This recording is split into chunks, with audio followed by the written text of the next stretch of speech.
Howdy, everyone. Today is Tuesday, November 8th, and the time is 6 p.m. We're here for the regular session of the Coppell City Council. There is a quorum present, so I'm calling the meeting to order. We will be convening into the executive session in the first floor conference room.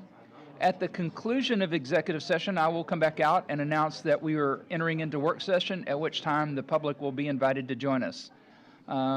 Please give us a period of time for our executive session, and I invite all wayward council members to join us. Thank you.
Good afternoon. The time is 6:22 p.m.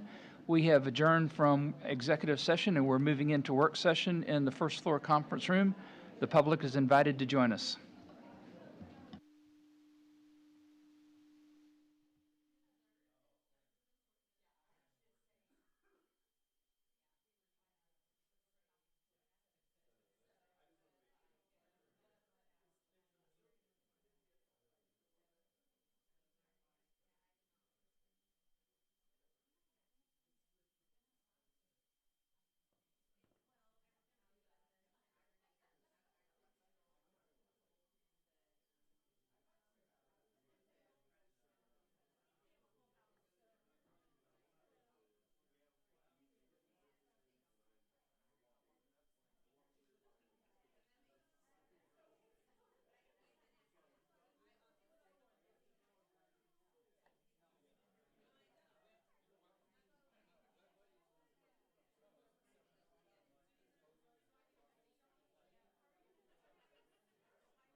Good evening, everybody. The time is 6:24 and we're in, excuse me guys. Thank you. The time is 6:24 p.m. We're in work session of the Coppell City Council. Item A is a discussion regarding the agenda items. As I mentioned, we will be approving or asking for approval of the new municipal judge, but will not be swearing him in tonight. Is there anything else? Don? Can I just ask about consent item D? D is in dog. Yes. Yes. So do we have consensus yet on that, from that neighborhood, like what should be done or needs to be done, or, because I'm sensing maybe we don't have complete, so what conversations have we had with the neighborhood? And I know this contract is actually just for design, right? It's not the contract to do any of the work. That's correct. This is just a design contract. Well. Oh, I can answer that. Okay. Mike, you can come up here to the down here. Yes. wherever you go. I'll come up here just in case. Just sort of an update on where we are So, with the yeah, neighbors. so last April, we received an email from one of the homeowners regarding drainage issues on Bullock and Howe. So in May 23rd of this year, 22, we sent out notifications to all the neighbors and held a public meeting at Life Safety Park and took some feedback and input from those homeowners, went back to the drawing board, kind of prepared some exhibits and sent those out in early July to all the homeowners and residents of Bullock and Howe with three options. One option was leave it as is. One option was put sidewalks, reconstruct the roadway with proper infrastructure, water, sewer, storm drain, sidewalks around the neighborhood. And then there was a hybrid option of number two, which was water, sewer, pavement, reconstruction, and sidewalks along the straightaway, and leaving out sidewalks around the cul-de-sac because the size of the cul-de-sac does not allow for a standard 50-foot right-of-way cul-de-sac, so we had to shrink it down to 40-foot. And if we added sidewalk, it wouldn't allow any of those residents that live in the cul-de-sac to park in their driveway because they would be encroaching over that sidewalk. And so what we did is We kind of went with a hybrid, which we call option 2, which is sidewalks along the straightaway, no sidewalks on the cul-de-sac. And we approached one of our consultants to put together the scope and proposal before you tonight to do a design. We're still gonna have some alternatives. It's not set in stone if that's what we're gonna do, but that is the idea we're moving towards. Once we get 30% plans from our consultant, we are gonna hold another public meeting and show them the options of what we plan on doing, because there was concerns about sidewalk being on the back of curb or encroaching into their property. So those details will be worked out once we get 30% plans and then have another public input meeting from all the residents. Okay, so we will hear from the neighbors. So Neighbors will have opportunity again. They'll have another one. The initial survey that we sent out about 32 notices. We received 14 responses, 7 from Bullock and 7 from Howe is what we received. And they were pretty much even on wanting the option of sidewalk in its entirety or sidewalk just in the straightaway. It was neck and neck. Okay, I'm good. John? No one. Sure. Same, following up on what Don had talked about. But it seems like the email is like, they just don't want it in that one street. Was it, Howell? And so it kind of confused me, because I thought initially when this came up, it was the residents had said they wanted it, and there was an agreement already meeting and so on. And then when I saw this, I was like, that's kind of different from what I at least understood at the time. The response that we've received, the majority do want improvements because there is a drainage problem. The water and sewer are 1960s and they're undersized and they're very shallow. So even if we didn't do any pavement improvements, if we were to go in and try to regrade the ditches to get proper flow, we wouldn't be able to, because the water and sewer lines are too shallow. We would hit them. So those have to be replaced anyway. But again, the majority of the neighborhood do want the improvement. It's just a matter of sidewalks versus no sidewalks. It's really one of the key issues that we've been talking to them about. And for sure, I would imagine we want to go ahead and get it corrected when we have the chance.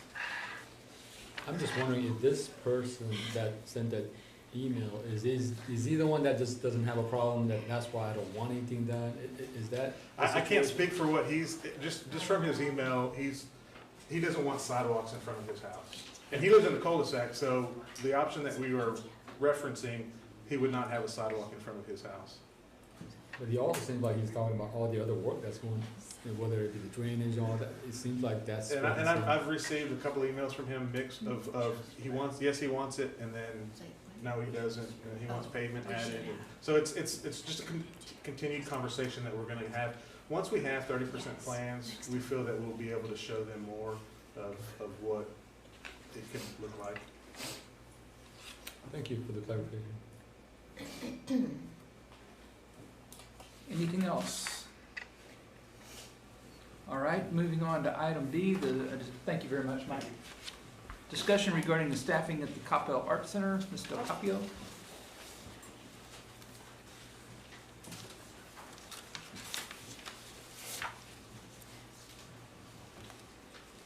And thank you for your late night last night.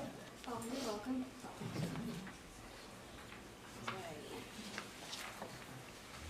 Thank you for having me here tonight.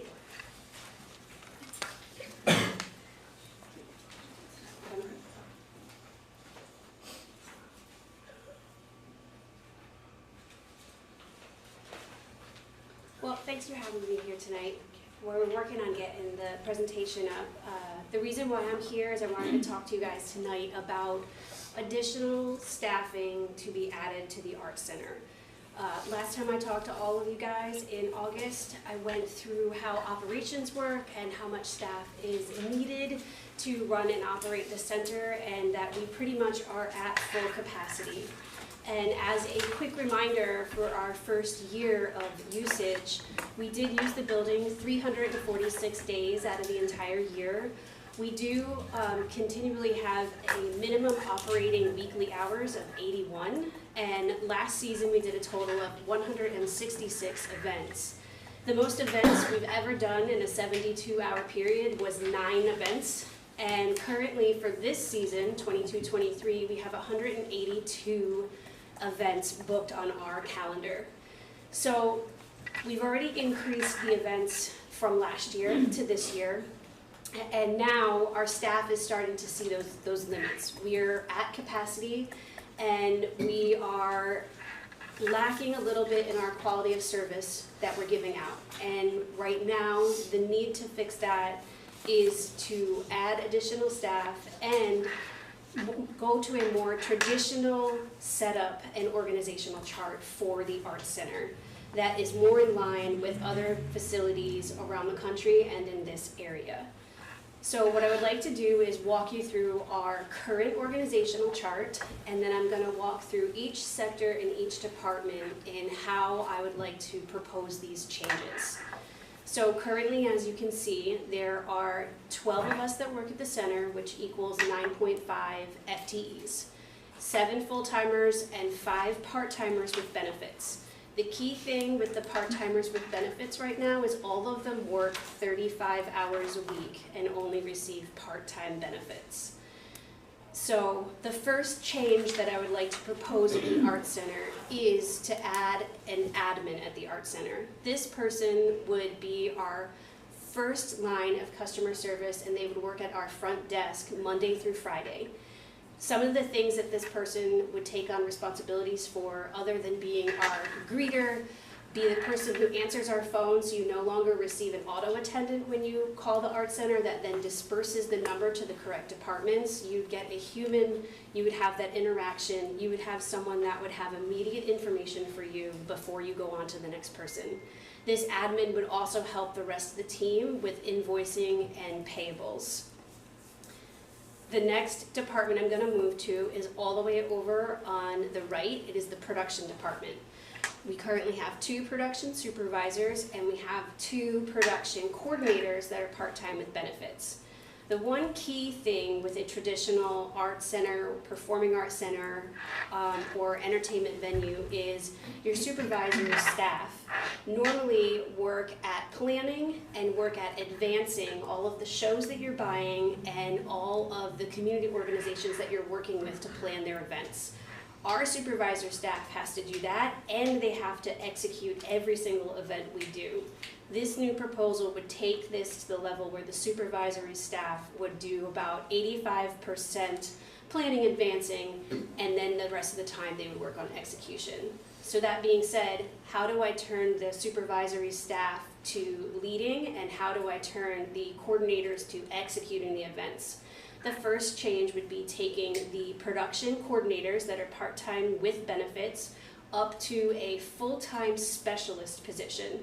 So that would take those 2 people to full-time, so they would receive full benefits, and they would just be up to 40 hours a week. And then we would also add 2 part-time, no benefits coordinators that literally they would be who would be executing all of the events. For presented events, they could also then be hired as labor to execute resident company events. That's the new idea for the production department. This traditional setup will save us in labor costs because every show we bring in, we have to hire contracted labor. The resident companies also hire contracted labor through our basic services agreement, and they would be able to utilize hiring our production coordinators at a lower rate, so this is a benefit for them as well. We still would need some contract labor because some shows will need 15 to 20 people to run it, and we don't want that much staff. That would round out our production department. We're going to move from right to left, so we're going to go to our event services department. This is where we book all of our private rentals out of. This is our most profitable revenue stream for the Arts Center, and currently it's run by our supervisor and 1 part-time coordinator. So again, we would like to take the part-time coordinator up to full-time specialist status, and then we would add a part-time coordinator. So that would be a team of 3 that would then be executing all of the private rental contracts, events, and they also cover artist hospitality, which means all of the catering for the artists that come in, setting up their dressing rooms for them.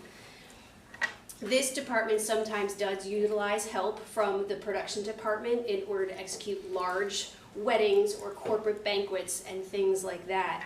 But most of the time, these are the 3 people on site for a private rental. Last night for the council meeting, it would have been someone from this team, but they had worked a full weekend, and we have a full weekend this weekend. That was why I was running the center last night. So once we move from event services, we're gonna move over to patron services. Patron services is our whole front of house team, and traditionally, for an art center, patron services covers a lot. And what we've noticed as we've been growing in this year, and as we're growing and we're learning how to serve the community and how to make things better, our patron services team is not exactly set up the way that it should be. And the first tier that I would like to do is take the patron services team and take that part-timer who's working 35 hours a week, and again, bump that person up to full-time, and then take what a true patron services department looks like. They would cover all front of house duties, which would be house managing all of the events, all the ticketing duties, and also they make sure to hire our contract security, they hire our custodial, and they work with our planning with our concessions. In order to do that, we would take our current full-time ticketing specialist and move her over under patron services. So that this way, this whole team can work together to execute shows, because this department needs to be at every single ticketed event and every single public event, because they also run the volunteer program with our ushers.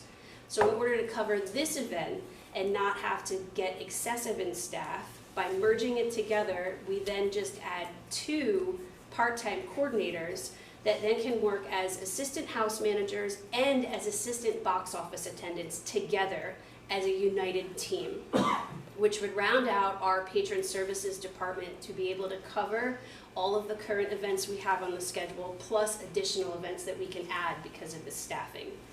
You might now be wondering what happens over in that marketing and ticketing department. So the marketing and ticketing department would no longer be marketing and ticketing. We would change it to marketing and development. And we would take the current part-timer who's working 35 hours a week and bump that person up. I missed one, I'm so sorry. I forgot about the theater attendants, excuse me. So a theater attendant, this would be 4 part-time theater attendants that would fall under patron services, and the reason why they fall under patron services is because patron services schedules are security.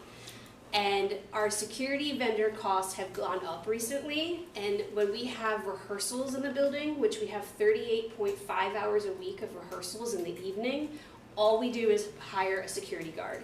If we had theater attendants, which would be basically at a job level of a CSA or a building attendant, so it would be the lowest paid position in the facility, they would be able to monitor the facility, check everybody in for rehearsals, and then they could then assist in setting up a meeting or an event for the next day, while if it was just a security guard, all they can do is sit at the door and sign people in and out. So having a theater attendant would let us utilize more of their duties at a better cost for us, so that would save us in security fees and costs. And that's why they sit under patron services, because patron services would book them, and they would also be extra catch-alls if they needed to help on an event. That fully rounds out the patron services department. I'm sorry for that little interjection there. So now we're moving to the marketing and ticketing department, which becomes the marketing and development department. Again, we would be moving up our marketing and ticketing coordinator to a full-time specialist position, and then they would be focusing on marketing and development. And the development is an additional revenue stream to be added to the Arts Center. So we have our revenue stream of ticket sales. We have our biggest revenue stream, which is our private rentals, but a development revenue stream would allow us to, at bare minimum, we would start selling ads in our programs. And then from ads in our programs, then we look into season sponsorships or individual show sponsorships that can bring in more revenue for the center and help us then balance that budget and get more money for us. In order for this department to continue marketing, which is selling all of our advertising buys, all of our social media handles, they do all of that, they create all of our content, we would need a part-time coordinator to do that. That is the full ask. So what I want to show you now is the first change in this whole chart is the 5 part-time production positions we have asked to be bumped up to full-time specialists. They're all the blue and orange squares that you see. The next section of the ask is 11 new positions. Only one of them is full-time. The rest of them are all part-time positions with no benefits. That is the full staff ask, which brings us to 23 staffers, 18 FTEs, 13 full-time, 10 part-time. The current is 12 and 9.5. The difference in the salaries and the benefits is $493,000 and change. So we're gonna say it's a $500,000 ask. So where is the proposed funding coming for this $5,000? $237,000 will come from budget reallocations, from moving money and saving money on not using security and contract labor, from advertising fees that then will be moved to hot funds. We then can also do budget reductions in concession supplies and backline fees. We can do that from concession supplies because with our current caterer, they are now paying for all of our concession supplies, and we do a breakout on profits of what they've sold and how to pay. And for all of our presented shows, even with them supplying all of that and the operations, we're still receiving revenue from that. Then there's other reduction of other line items to get us to that $237,000. The rest of the money I'm proposing to ask to come from hot funds. That's $263,000. So that would be funding all of the outside advertising that we do with Coppell, which we do 90% of our advertising also reaches outside the doors of Coppell. This funding would fund all of the positions, bump the 5 part-time benefited people to full-time, add a full-time admin, add the 6 part-timers with no benefits, and add 4 part-timer theater attendants. The hot tax code allows us to fund these positions because of the code 35.101 subsection A and subsection 4, which is the encouragement and the promotion of improvement and application of the arts. It then lists all the types of arts and performances that are allowed and ends with and other arts related to the presentation, performance, execution, and exhibition of these major art forms. That's how that money applies to us. We also are able to prove that we can put beds and heads. I said it backwards. Oh my goodness. Sorry about that. with our surveying and everything that our databases that we have at the Art Center. So that is the ask, and I'm going to remind you that we're requesting that $263,000 from hot funds to bump these positions. We're adding an additional revenue stream, and also if these positions are approved, we would be able to add up to 12 more presented programming options to the community, along with the capacity to book more private rentals.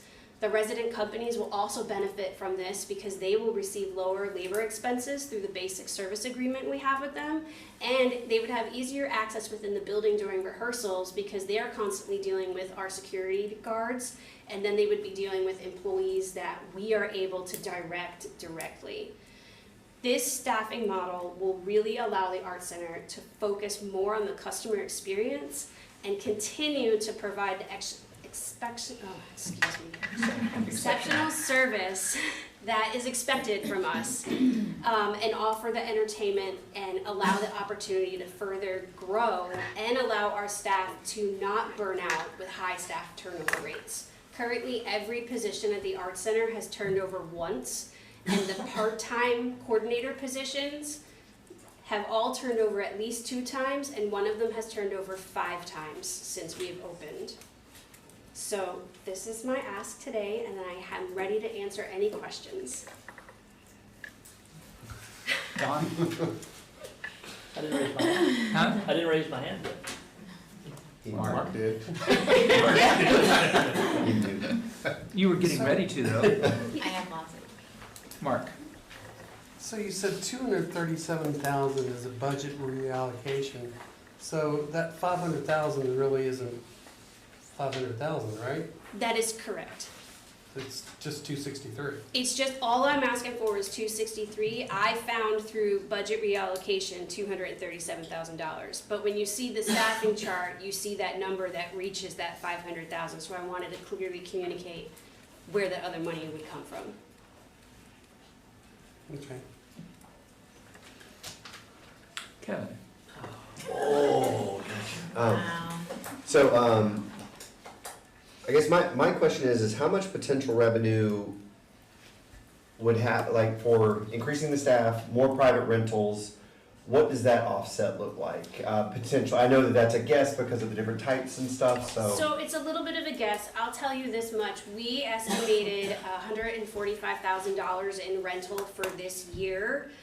Last year, we also estimated $145,000 and we came in at $210,000 by the end of the year. So we exceeded last year and we're already on track to exceed this year with the bookings that we have. Anna, our events supervisor, has been working really hard and with clients to book more corporate meetings so we can get more daytime bookings in the afternoons. They're much more inexpensive bookings, but when you can add a lot of them, the revenue adds up faster. Yeah. But we need staff to oversee those, and that's where we fall short sometimes.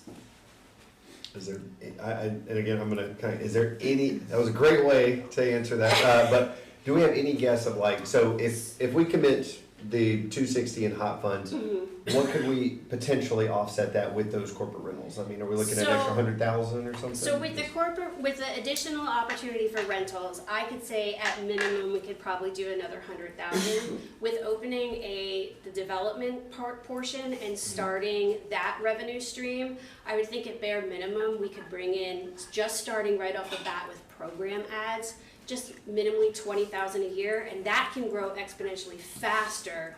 We just have to develop that program, so I'm lowballing that a lot right now. I appreciate you trying to put a real number on that. I know that's difficult, and I know it's a very moving target, so thank you for at least trying to do that. And then I had one follow-up about something that you said about the ads that you're gonna sell. How does that work with the Art Foundation, and their fundraising efforts and stuff versus the ads that you're planning on selling? What does that piece look like? So the foundation is working on a membership program, and they're working with donors. And that membership program will receive, anyone who has a membership program receives benefits to events at the Art Center. We are gonna directly reach out to businesses that want an ad in our program that then someone can see, and that ad can be anything from show us the program after the show and you can get a discount on a drink, and it gives them then revenue, which is again with the Arts Center, one of our goals is when we bring people from outside of Coppell in, we want them to spend money at our businesses here, and that's what that target is for by starting to sell program ads. Thank you for that clarification. Yeah. Appreciate that. Don? So he sort of asked one of my questions about it. So the development and the foundation will not be conflicting at all with their fundraising. It'll be two separate Yes. revenue streams or two separate purposes, right? Okay. Correct. So I think the memo originally talked about a gap that we were $110,000 gap or something that we'd be funding. So I guess it sounds like this has all been reworked now and That it's all is coming correct. from hot. So that is correct. We did an examination of the hot funds to see Okay. what was available to be used and what we could legally use under the tax code. And we realized that we could fund the whole ask in hot funds and that the funds are available to use. So that's why in your memo, originally it said 110 from the CRDC. This afternoon, we reworked that and went through a lot of code and a lot of calculations to see that the hot funds, it's available to use and to slide all of that over. So, and this may be a fair task to you, I was looking for Kim a while ago, but the hot funds, we've got a run rate of about $360,000, at least that's what it looks like we forecast for this year.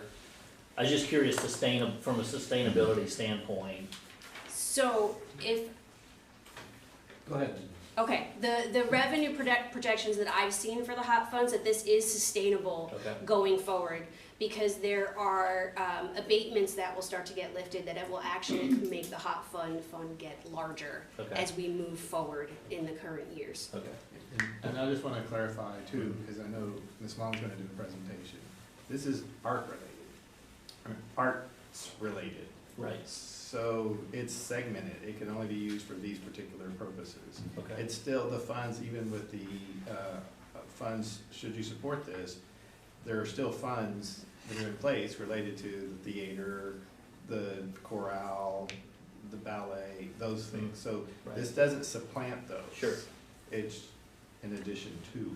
And that's what I was making sure is that the revenue stream ongoing was gonna be sufficient to Right. cover what we're already doing plus Correct. additional. Right. And I know we've got, $900,000 reserves or whatever, but I wanna make sure Right. No, we this got is, enough coming in. it would be long term. sustainable, and this would be the appropriate use of the funds. The part-timers, are they currently all 35 hours? You mentioned one of them by chance was 35 hours. Are we just bumping basically the part-timers from 35 to 40? That is Or are some of correct. them really only doing 20? No, all of our part-timers, in order to sustain our schedule and our event, for our events to be staffed, they're all working 35. Some of them have worked more than 35, depending upon the week. Okay, so we're really, the part-time to full-time bump is really just 5 hours. It's really a 5-hour bump and giving them the benefits that they should be getting because they're really working a Because they're really full-time. working full-time, Yes. okay.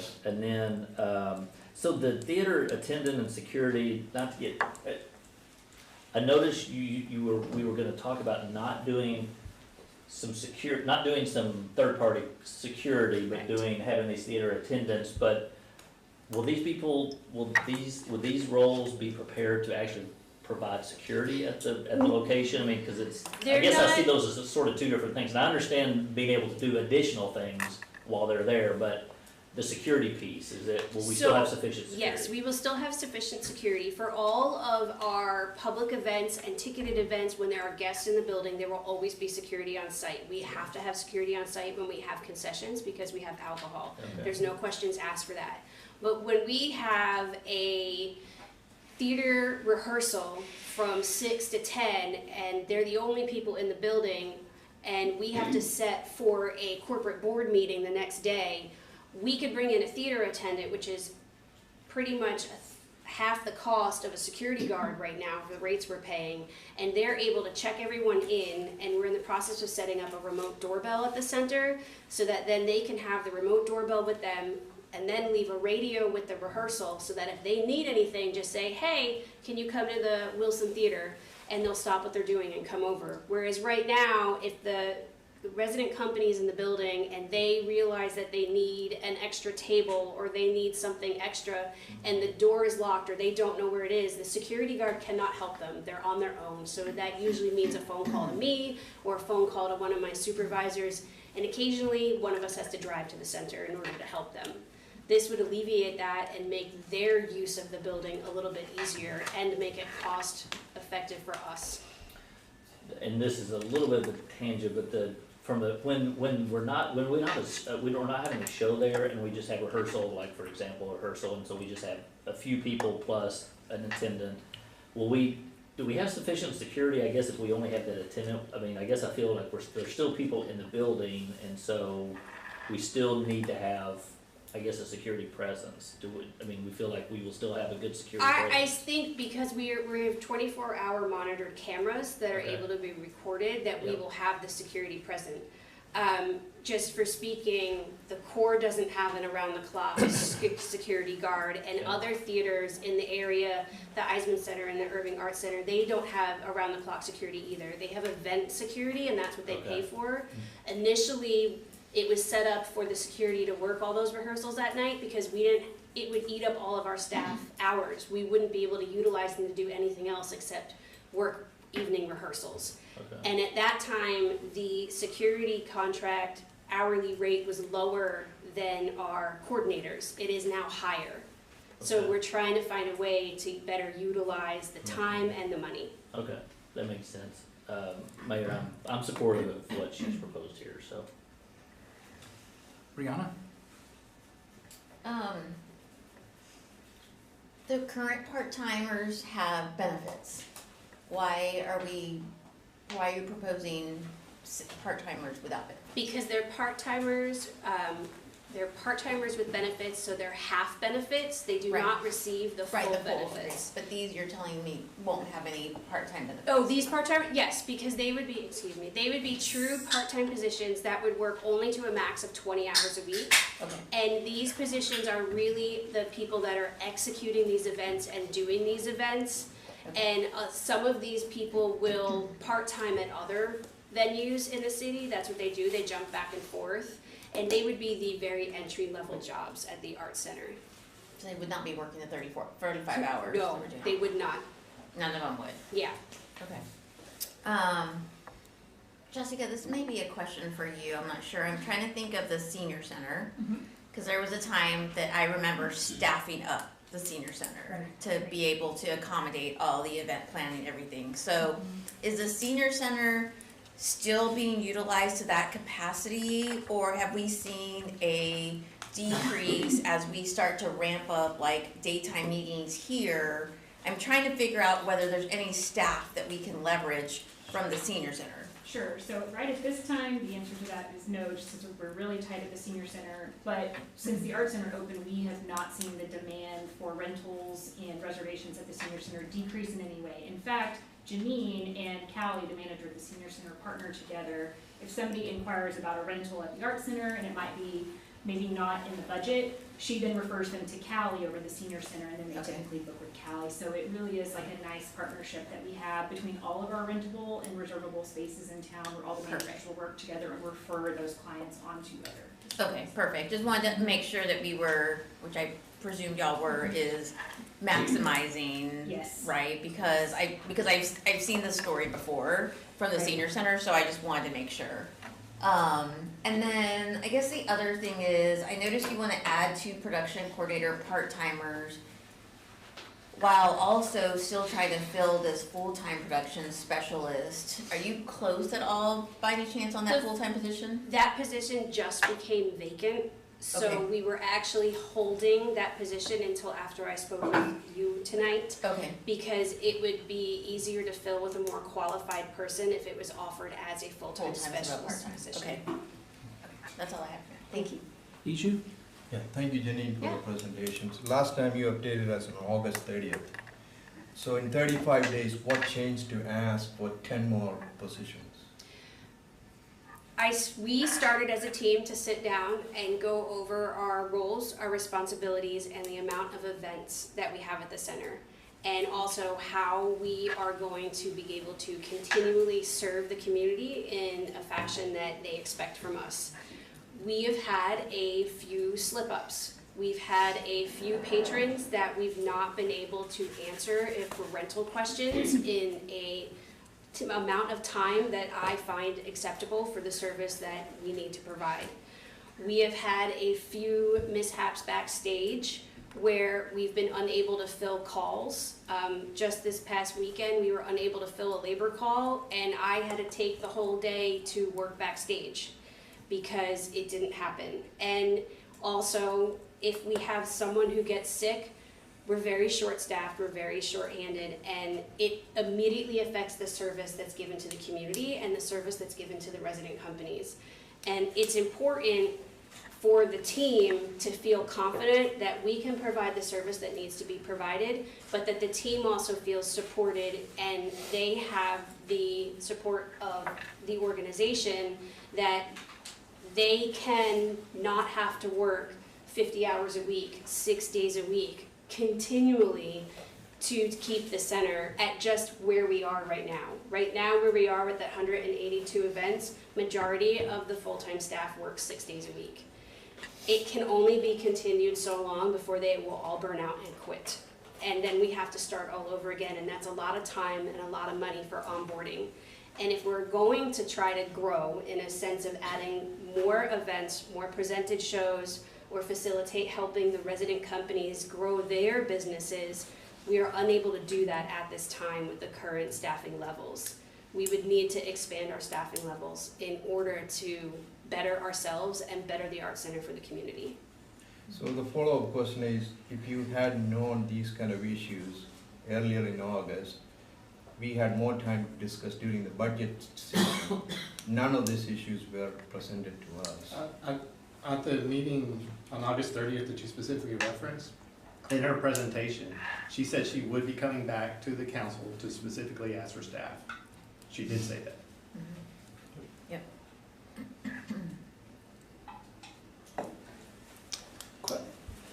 I've got Go one. ahead, yeah.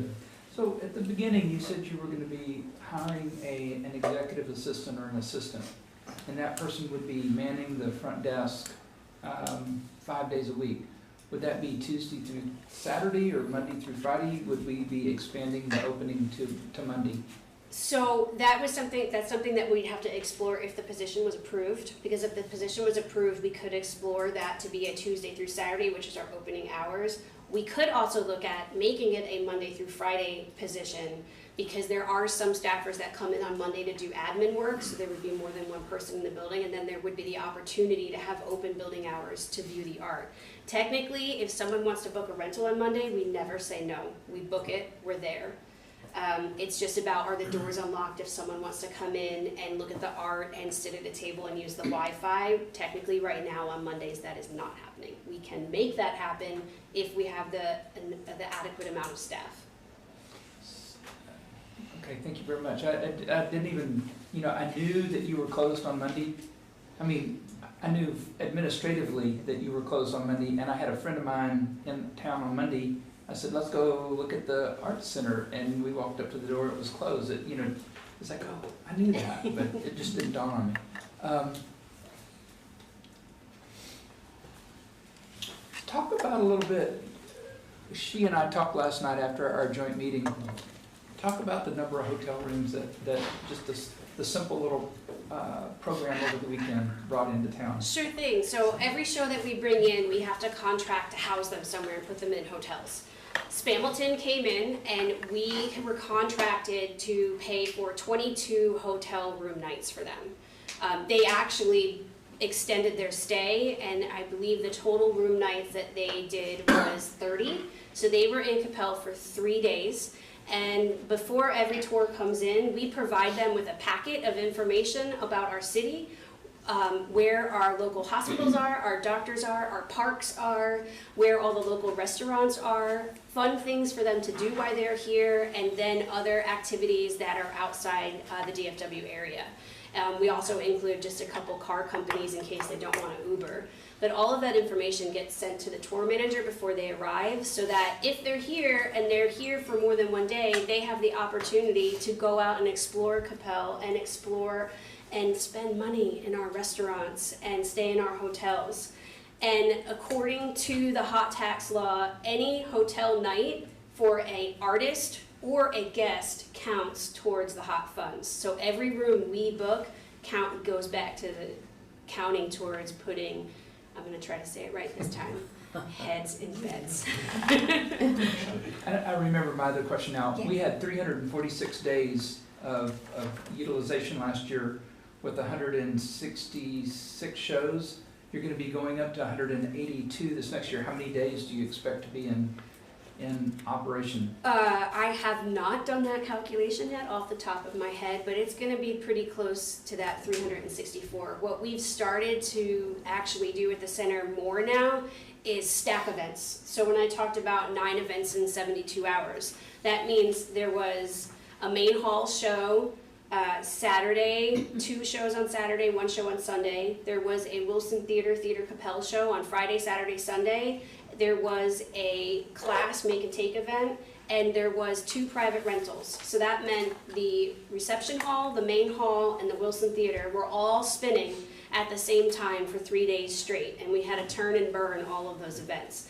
That is how we can utilize and create more revenue, because we will have more staff members to then oversee those events, where we then can feel comfortable to be like, okay, we have 5 people running a main hall show, but we can book a retirement party in the reception hall at the same exact time and still make sure that we are able to give excellent service.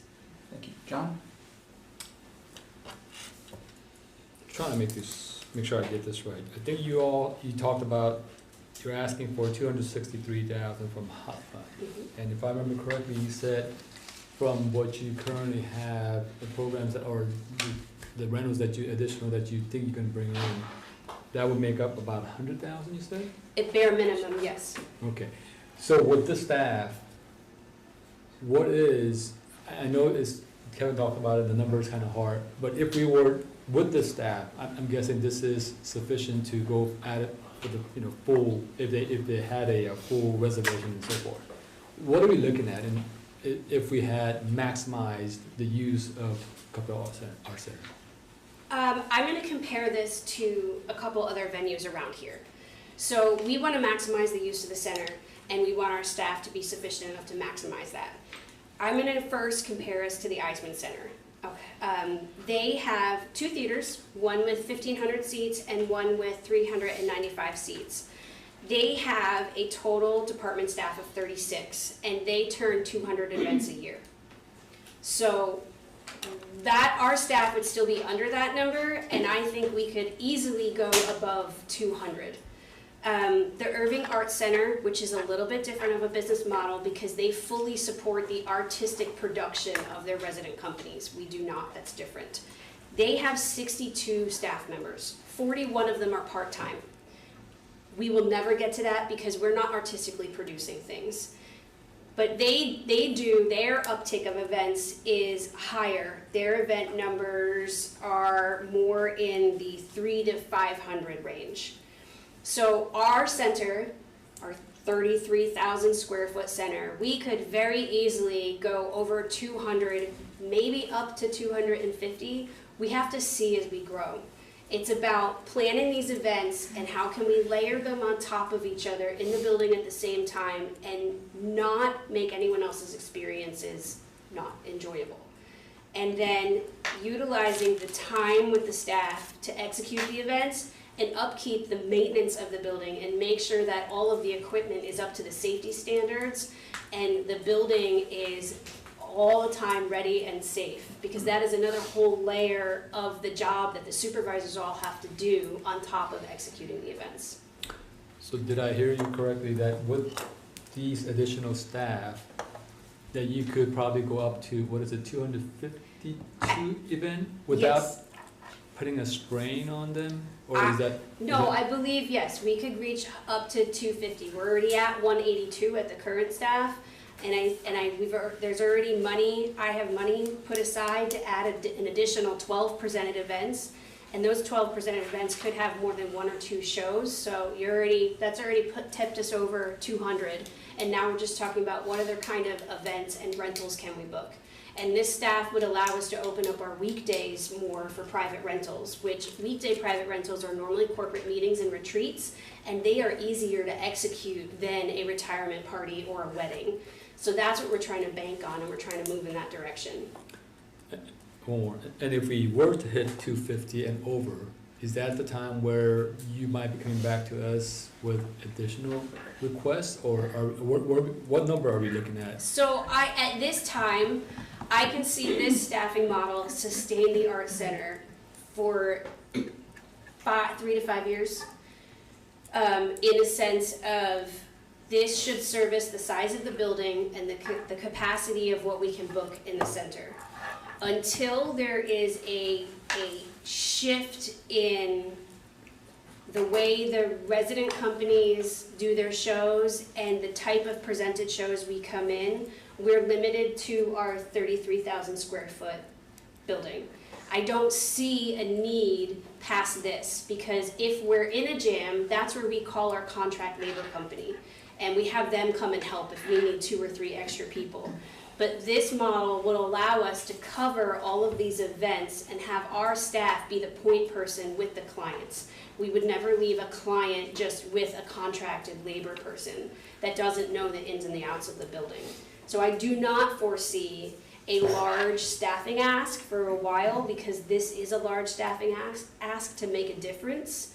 And I know we are still growing and we are still changing, but we're finding what is working, what events are selling to the public, and the needs of what people want for their private rentals. And this should cover these needs. Kevin? Janine, I just want to say thank you so much for this. I thoroughly enjoyed your presentation that you gave back in August, and I think you really helped us understand what the center's doing, the revenue model, how that works. Being the business owner in me knows that you have to invest in people and you have to invest in the, I say company, but you have to do that to make profits, to make it grow, to maximize and see what it'll do. I'm 100% in support of this. I'd like to see what this art center can do. I'd like to continue to invest in it, and let's see how we can maximize the thing. So put me down as a yes to support this. Mark? So with more shows and we max this out, are we gonna need more custodial staff to keep up with all these people that are layered on top of each other? So currently, when we're layered, we have figured out what is the staffing method for custodial in order to keep the building clean and keep it at the right sense. And that 72-hour period in the beginning of October where we did 9 events, that pretty much was a super good example to us of what is the building is maxed out and what are the needs that we need for it. And we won't have to continually add too much extra. It's planning their hours and their shifts so they're rotating out. So we're not gonna have an army of people there at the same time, but it's overlapping. If it's 2 6-hour shifts and that there's 2 hours that overlap when you have to do the bulk of the cleaning, that's how we do it so that we're not spending too much money and everyone's working and not just always sitting. And then the other thing that I wanted to ask, as we increase usage, are we increasing our utility bill, or is that kind of at a fixed amount? I mean, obviously, if there were more people, there's going to be more water usage, but Correct. Is the electricity kind of at a static The level? electricity is pretty much at a static, and due to the fact that everything in our building is LED, our electricity bill is significantly lower than other art centers. So the building's electricity shouldn't fluctuate too much, because even if we add a show, because all of our theater lighting is LEDs, it's not going to skyrocket, whereas if it was conventional lighting, it Yeah. would. Thank you. You're welcome. Brianna? I was just gonna say, I mean, I will admit, when you were walking through this, first of all, great presentation, but I was overwhelmed by the ask. It's a lot, but at the same time, you put a lot of thought into every single role and what they will play. I also know that you yourself and your current staff have been doing, like, rolling up your sleeves, and no job is above or beneath you, like, you're doing it all. And I will admit, like, I mean, our patrons, our citizens are never shy of complaining, and I can't say that I've heard any complaints, nothing but accolades of just everything that's going really well. And so we want to continue to have a successful art center, and I also know burnout is a real thing, and I don't want to burn out good people and lose them. So with that said, like, I support the recommendation. I have one more question. Sure. So, again, great presentation. You provided us the cost of additional salary and benefits. Mhm.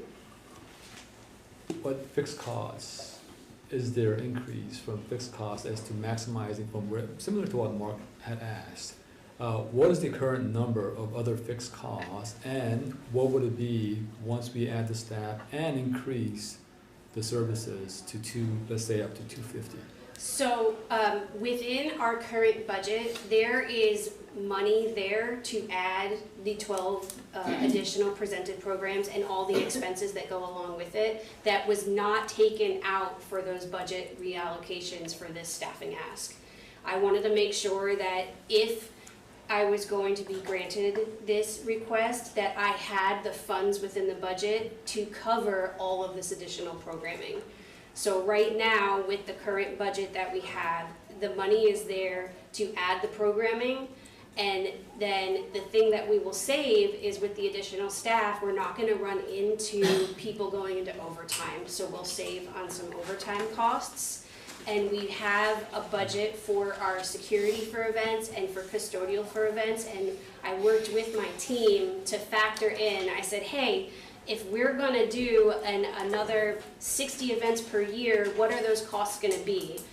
And I made sure that we have that money within the budget before I started doing budget reallocations for this ask. But we don't have a number yet. The exact number of fixed costs, I mean, I would have to do some number crunching for you, but I do know to add another 12 presented shows with expenses is about $200,000, and I have that money in the budget. That accounts for all the security, the custodial, the artist fees, the hotel lodging, all of the advertising that we need for those shows. Private rentals and execution costs for us are lower because it's they're bringing things in, and if we already have the staff time allocated for, the only real fixed cost for a private rental is then where if we have to book an extra security guard or custodial, and there's a chunk of money put aside for those fees for that as well. There's another chunk of about $50,000 that's sitting there to use for additional monies on that.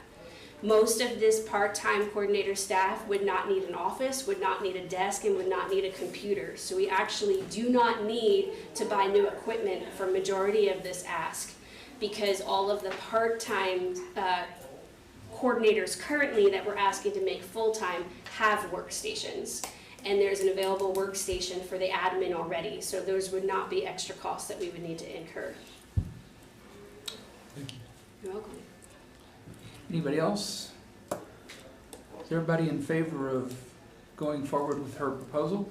I had a yay from Kevin, Brianna, and Don. Didn't hear from Cliff.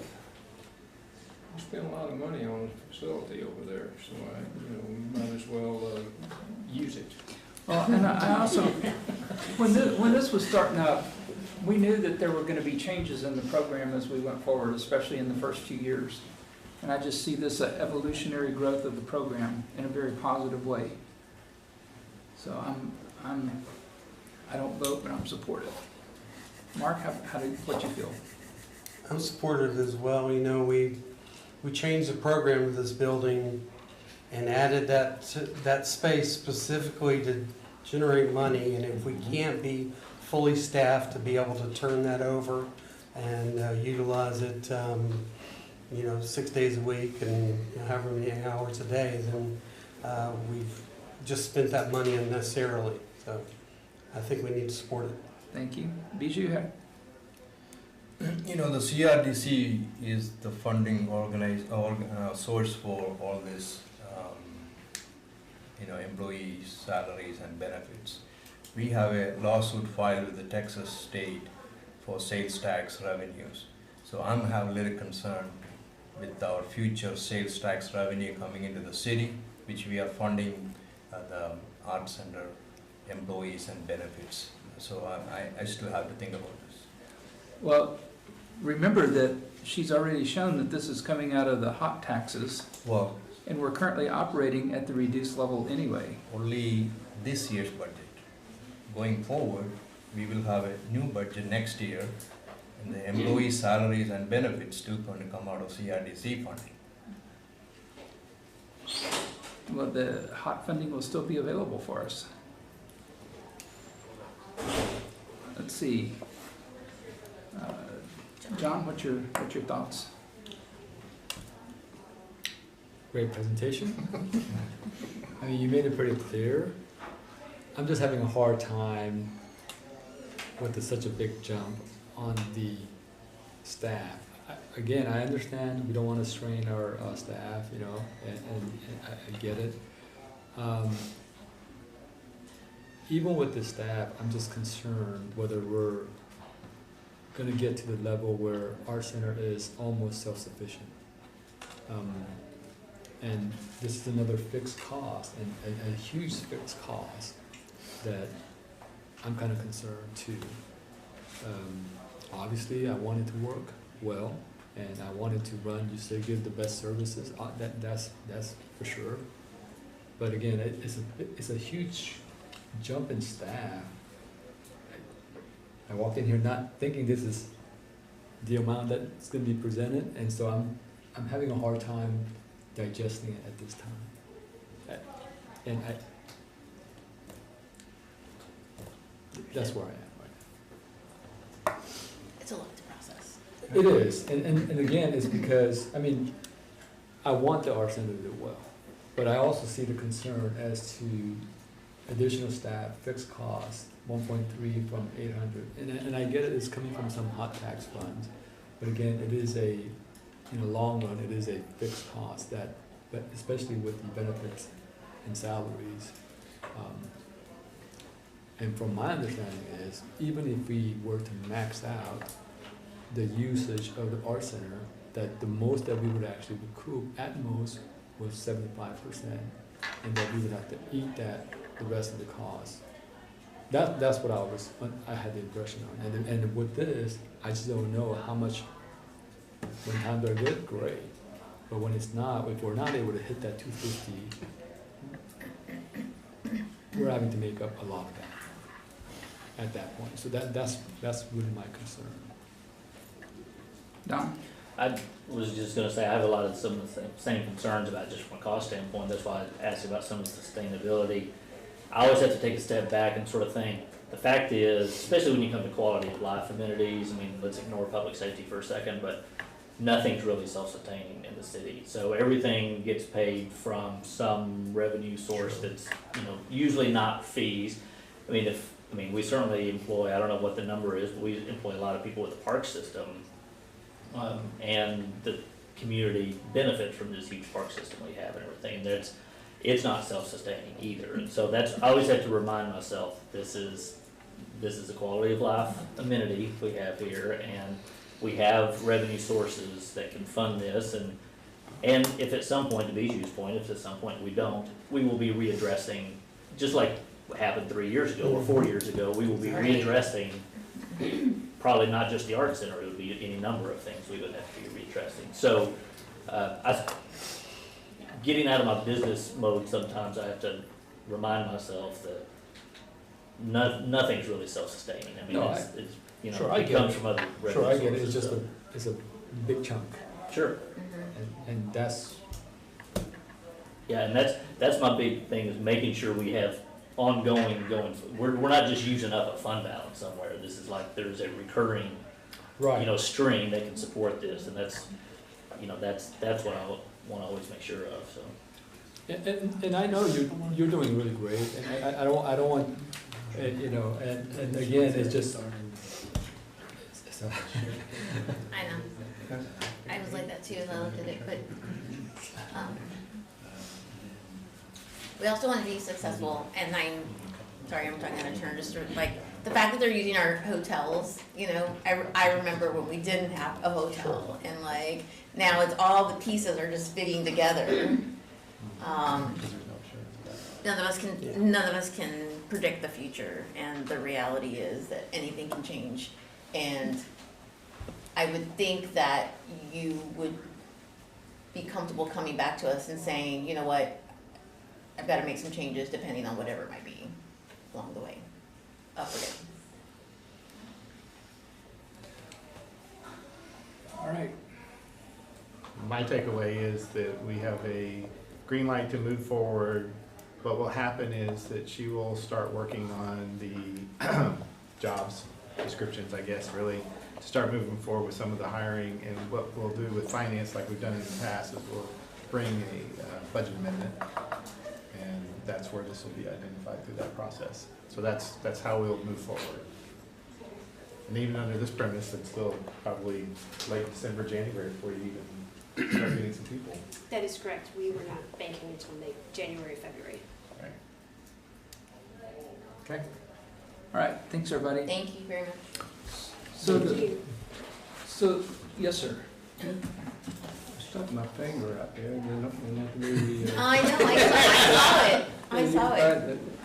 Well, no, then Brianna has to say, look over there to your right.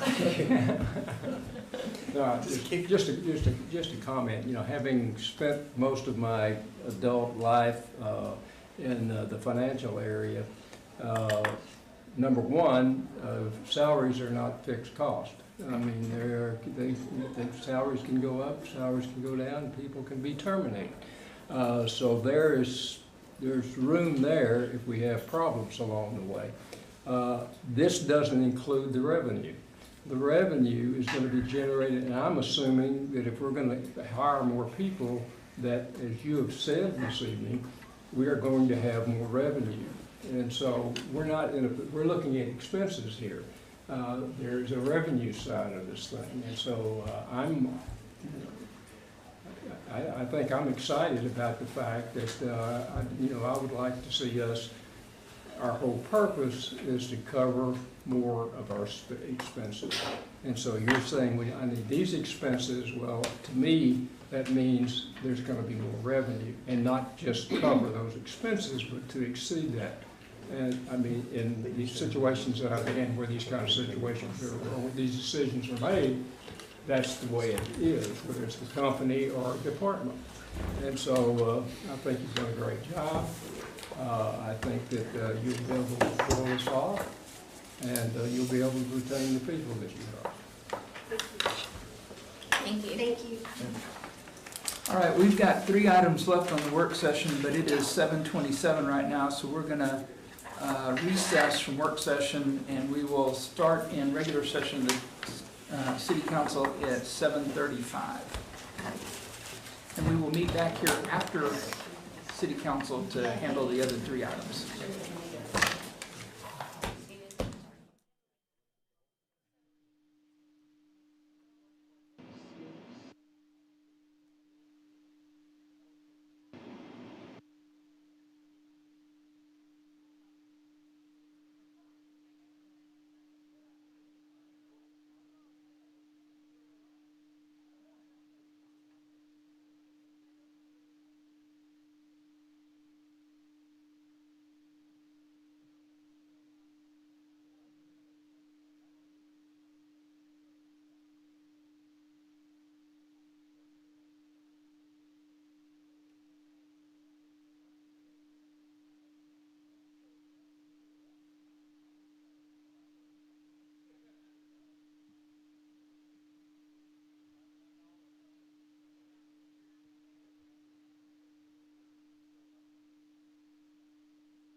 Good afternoon, everybody. We have just recessed from work session, and we will be starting the City Council meeting at 7:35.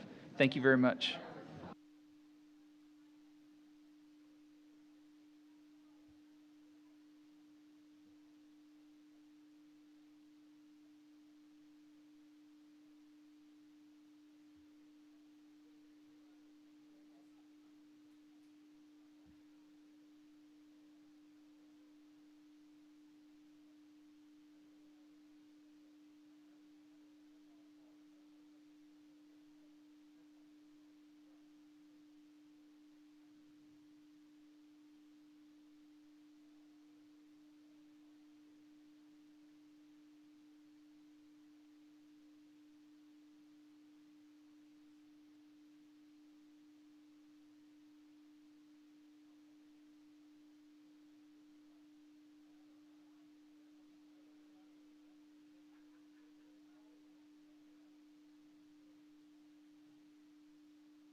Voting over.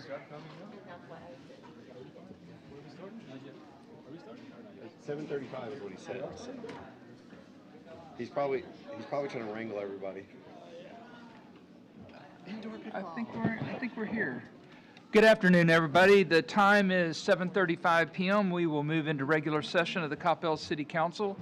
Just as a reminder, any persons wishing to make an appearance during citizens' appearance must sign the appropriate register near the entry of the council chambers and list their residence address. To open tonight's meeting, we have Ms. Beth Kellner of First United Methodist Church here for our invocation, and then we will remain standing to recite the Pledge of Allegiance. Please stand. Thank you. Loving God, creator of us all, you have gathered us here this night from so many different places, so many different walks of life, but gathered us so that we can be intentional about the work before us, the work of caring for this community that we love. So we ask your blessing upon this time, your blessing upon those who will speak tonight, and your special blessing upon those who will make the decisions. We ask that you be with our mayor, our city council, as they consider what needs to be done, that decisions made will truly be of benefit, but more importantly, be pleasing to what you would inspire us to do. Be with us in this time. Let us feel your presence with us, and let us act according to what you would wish. I lift up this prayer and this people. Amen.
Council, for your consideration.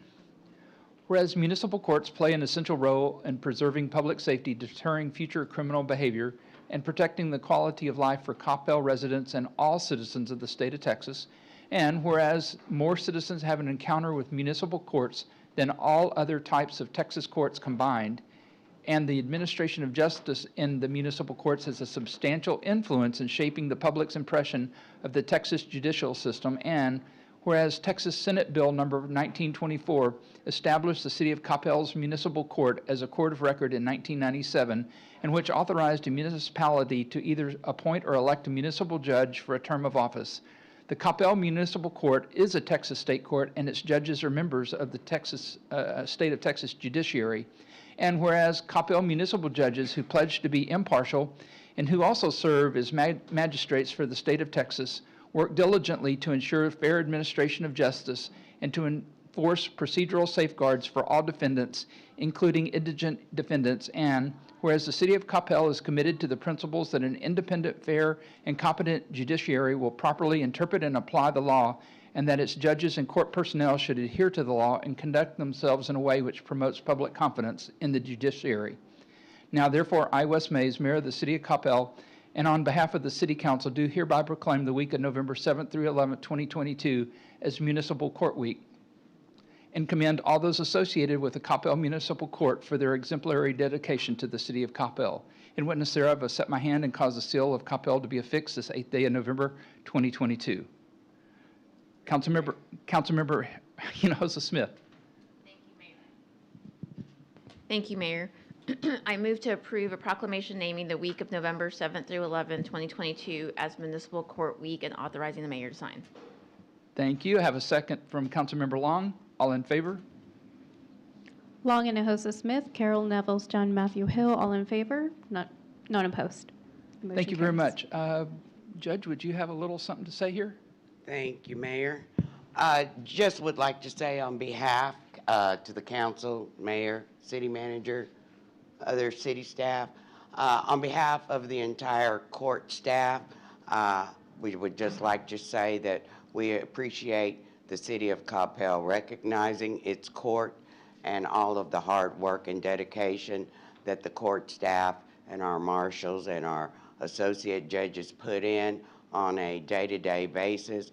We hope that the work that the court does helps the quality of life in the city of Coppell, and we are dedicated to continuing to serve the citizens of Coppell on a daily basis as needed.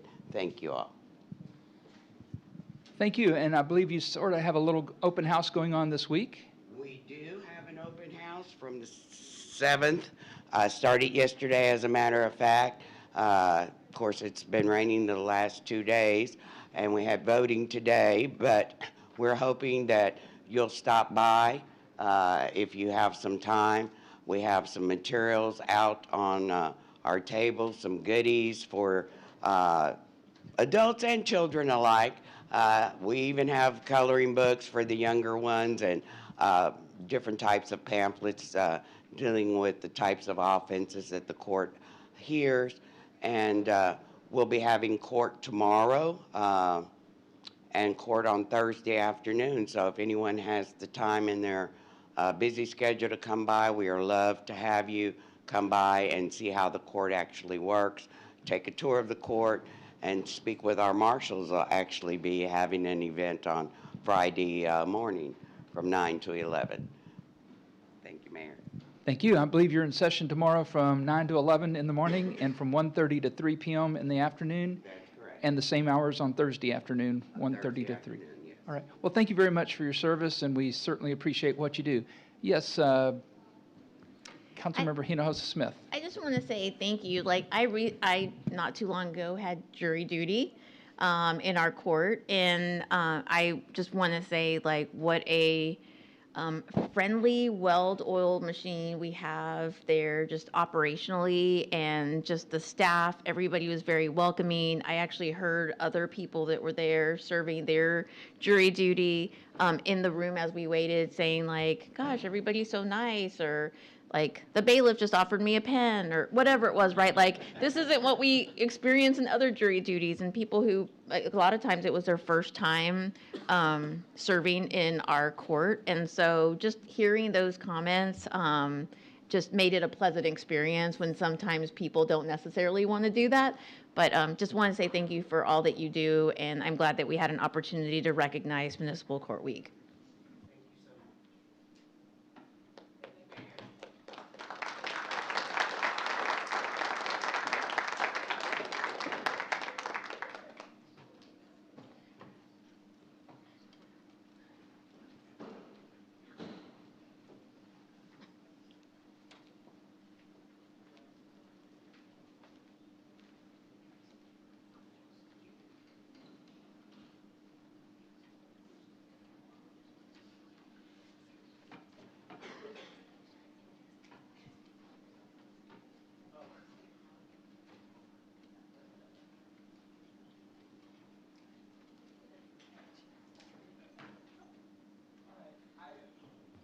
All right, item number 8 is our citizens' appearance. We do have 2 people that have signed up to speak. Persons wishing to speak on any matter other than an item scheduled for a public hearing on the agenda must sign a register, list their residence, and such persons may be heard at citizens' appearance. Each speaker must state their name and address of residence. Presentations during citizens' appearance shall be limited to 2 minutes each. Your time may be extended by a approval of the majority of the council members present. There will be a cumulative time of 20 minutes allotted for public appearances. Those persons signed up to speak shall be called upon in the order that they have signed. No personal attacks by any speaker shall be made against any member of the council, the mayor, individual group, or corporation. In addition, comments from the city council are not allowed due to the Texas Open Meeting Records Act. First on the list is Ms. Barbara Bailey.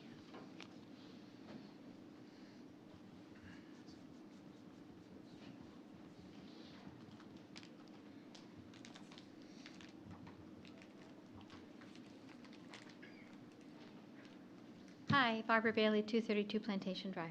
I'm back about the curbs on Plantation. I just want to point out that the return curbs, what the TxDOT says, you're only allowed to have them where pedestrians would not normally walk across the ramp. But for a year and a half, the city required us, I live on Plantation and in that area, to walk across grass yards because everything else was torn up. And that was okay with the city. We were allowed to walk on the grass. That was a walkable surface. Everything, oopsie, sorry about that. I didn't mean to do that. Everything, sorry. As much as I'm here, I'm not used to doing this. And that was okay with the city. So we're walking all over all these yards, all the grass, and then suddenly the grass is considered not walkable, and that's not what the TxDOT says. It says you're only allowed to have them where you can't normally walk across the ramp, and we've been walking all over all this grass for a year and a half because everything was a mess, right? So suddenly, and there was no ADA accommodation for anybody for that, and when I talk to the city people, again, the director of Public Works told me that the sides of the curb ramps are in TxDOT 18, and they're not. I've got a copy of it. There's nowhere this is even there. And they are not doing what this says in TxDOT. I'm sorry, in a suburban area where you have yards and kids play, grass is considered walkable. And they do not do what it says in TxDOT. And I wanted to point that out. And I also wanted to point out, because I've been in Coppell for 34 years, and I like it here. That's why I'm here. I'm not here because I hate it here. I'm here because I really like it here. And I plan on staying here. But I want to be safe when I go out my front door. And these curbs now, they're collecting water. They've got leaves in them. They've got dirt in them. I mean, it is not safe. Any way you look at it, it is not safe, and it should be bikeable. And that's the other thing. The city promised, is that my buzzer? That's okay. I can come back. Thank you for your comments. Oh, yeah, it says 158. I never realized that there was a counter there. Our second speaker is Jack Henderson.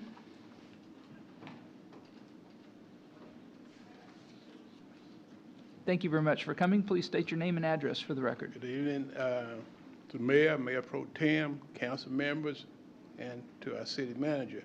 I'm Dr. Jack Henderson. I live at 617 Pheasant Lane in Coppell. I serve as the vice chair and secretary of the Coppell Senior and Community Center Advisory Committee. I'm here to speak in support of senior pickleball players being able to play indoors in a climate-controlled environment as they did before COVID. COVID is my point of reference. Before COVID, seniors were able to play pickleball indoors at the Coppell Senior Community Center and at the Core. Since fully reopening parks and recreation locations, seniors have been told to play at the Wagon Wheel Tennis Center with the name changed to Wagon Wheel Tennis and Pickleball Center. The decision to remove pickleball from indoors at the Senior Community Center and Core is questionable. There have been a number of explanations given for seniors not being able to play pickleball indoors, but none were satisfactory to senior pickleball players. Seniors are a growing population in Coppell and need to be taken seriously regarding pickleball play indoors. Pickleball interest is also growing among seniors. Caring about seniors is not requiring them to play pickleball outside in the heat and cold when they are accustomed to playing indoors. We were told an indoor pickleball facility is not a priority and not on the priority list for the Parks and Recreation Board. While attending a recent Parks and Recreation Board meeting, it became apparent to me the need for indoor pickleball play was not being taken seriously. I became even more concerned when I think I heard comments about needing a new gym or athletic facility, even though the current facility is not at capacity and still has room to grow within the existing facility. If the city of Coppell is going to build a new athletic facility, indoor pickleball needs to be included in the discussion. Thank you for listening. Please make this right. Thank you for your comments tonight. Item number 8 is our consent agenda. Consent agenda items are routine in nature and generally enacted in one motion. These items have been previously approved through the budget or past council actions. Any item may be pulled and considered separately. Full descriptions are available on the screens. Councilor, is there anything to pull separately? Mayor Pro Tem Matthew. Thank you, Mayor. I'd like to pull item number B. B is in Boy. boy. All right.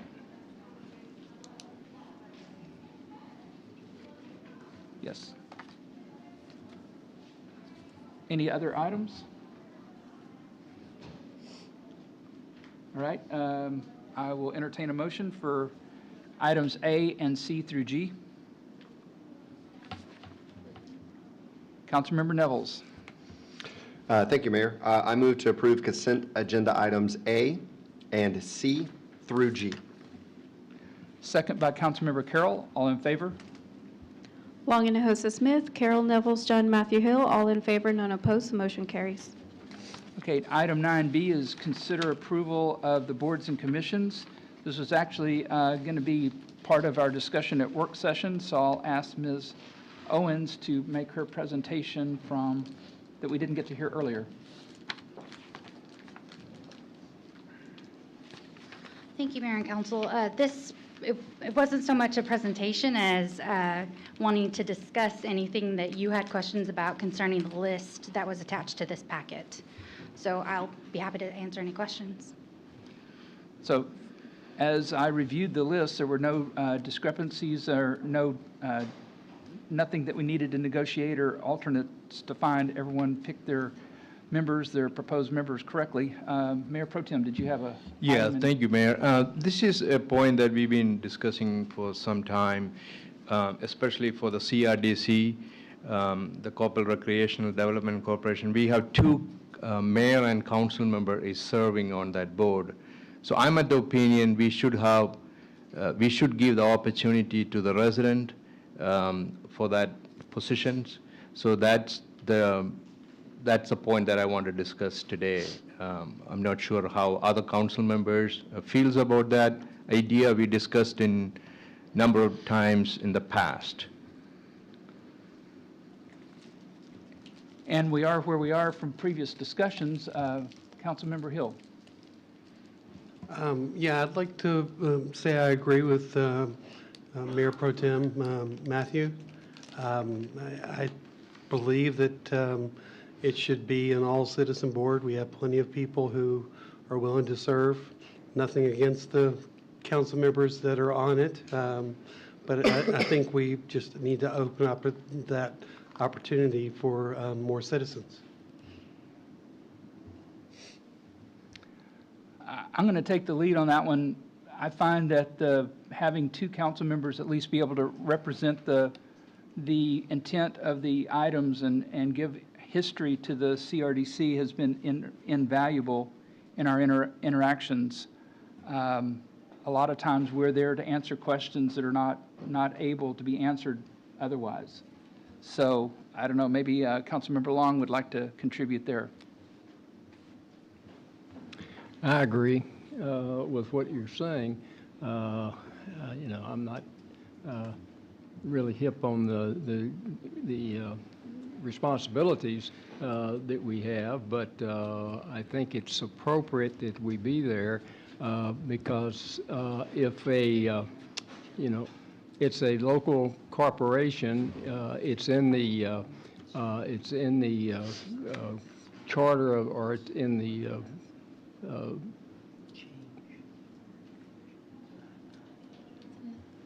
You know, it was in the documents when the CRDC was set up that it would be that way. There was one incident, I know, a couple of years ago where we would have gone down a trail that we wouldn't want to go down normally if someone had not been there that understood what the responsibilities of the CRDC board really was. I'd like to request an executive session to consult with the city attorney, please.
All right, the time is 8:01. We have adjourned from executive session, and we are restarting the city council. Regular session of the Coppell City Council. Ms. Owens, did you have anything else to add? No, sir. All right, we were in the middle of a discussion, as I recall.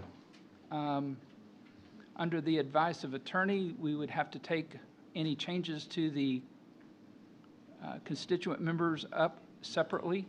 Tonight's vote is simply for the approval of the council members that were selected and distributed by email. Councilmember Hinojosa Smith. I move to approve consent agenda item B. I have a second by Councilmember Nevels. Is there any discussion? Yes. Mayor Pro Tem. Thank you, Mayor. I requested this item to be pulled out because I thought we need to have more citizens appointed to this board. And from talking to the city attorney, that we have to change the ordinance in order to do that. So that is an item that we have to discuss outside of this meeting, and we have to put it on the agenda item, and we have to have more discussion. So at this point, we will do that, or at least I'm thinking about adding that item to the retreat in January. Then we will discuss in detail, then we'll go from there. Any other discussion? All in favor? Long and Hinojosa Smith, Carol Nevels, John Matthew Hill, all in favor, none opposed, the motion carries. Thank you very much. Item number 10 is consider approval of a contract for an alternate municipal judge at the Coppell Municipal Court of Record Number 1 of the City of Coppell, and authorizing the city manager to sign all necessary documents. Ms. Chavetta. Good evening, Mayor and Council. Yes, we'd like to ask you to consider the approval of a new alternate municipal judge. As you know, the previous presiding judge resigned to go to another city, and we appointed one of our previous alternate judges to be presiding, so we had an opening in the city. We did interview several candidates for the position, and we're recommending the Honorable Judge Stephen File to serve as a City of Coppell Municipal Court alternate judge. Judge File is uniquely qualified for this role. He's worked as an associate judge in Wiley, and also as a magistrate judge in Dallas County, and has been an attorney for about 16 years. So we'd like to recommend Mr. File or Judge File for this position. Thank you very much. Judge File is in the audience if anybody had any questions. Seeing none, Councilmember Nevels. Thank you, Mayor. I move to approve agenda item 9. 10. That's 10 on my side. All right. Item number 9. Do I have a second? Second from Councilmember Long. All in favor?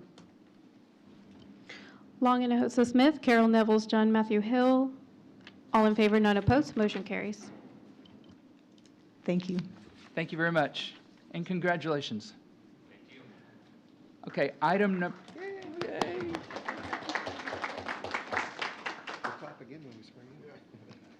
Let's see, the next item is number 10, which was going to be the swearing in of the judge. We're going to have to defer that to a later date due to some paperwork not catching up with the process.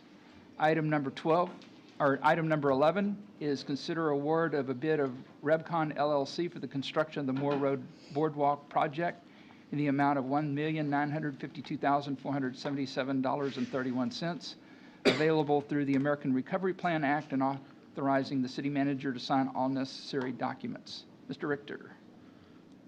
Good evening, Mayor, Council. Thank you for having me here this evening.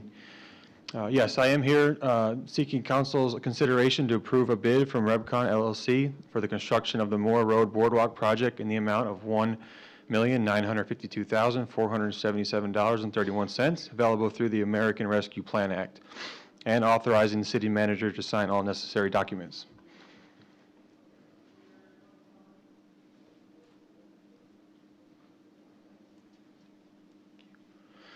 Okay, so, and here's a brief snapshot in the form of a timeline dating back last 4 years, dating back to 2019 when the project design began. As you can see, it has been a long road with lots of twists and turns.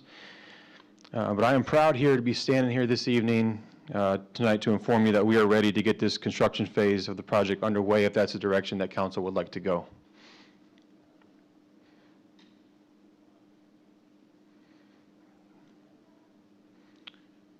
Sorry, having some trouble here with this. Okay, so I just wanted to provide a visual real quick of the site, just so we all understand what we're talking about here. As you can see, if I can use this clicker here, we have on the east side of the park, of the site, the boardwalk will begin right here, 486 linear feet across the pond, tying in over here on the west side. It will feature 66 piers, and also a handrail, a safety handrail to keep our park users safe at the park. So, with that being said, our next steps would be to award the bid to Rebcon LLC this evening in the amount of 1.96, that's a roundup. And if that were to take place, construction phase would begin in February of 2023. And it's estimated that the project timeline would be 8 to 10 months. And that is subject to change given our current environment out there in the construction and contract world. So with that being said, I would like to open it up to any questions or comments at this time. Council, any questions? Councilmember John. Thank you, Mayor. Can you go back to the slide where you had the lake? Yes, sir. Just to get a clarification, where I guess the beginning point of the connection from the center, I guess, the island? Right there, right. Yes, sir.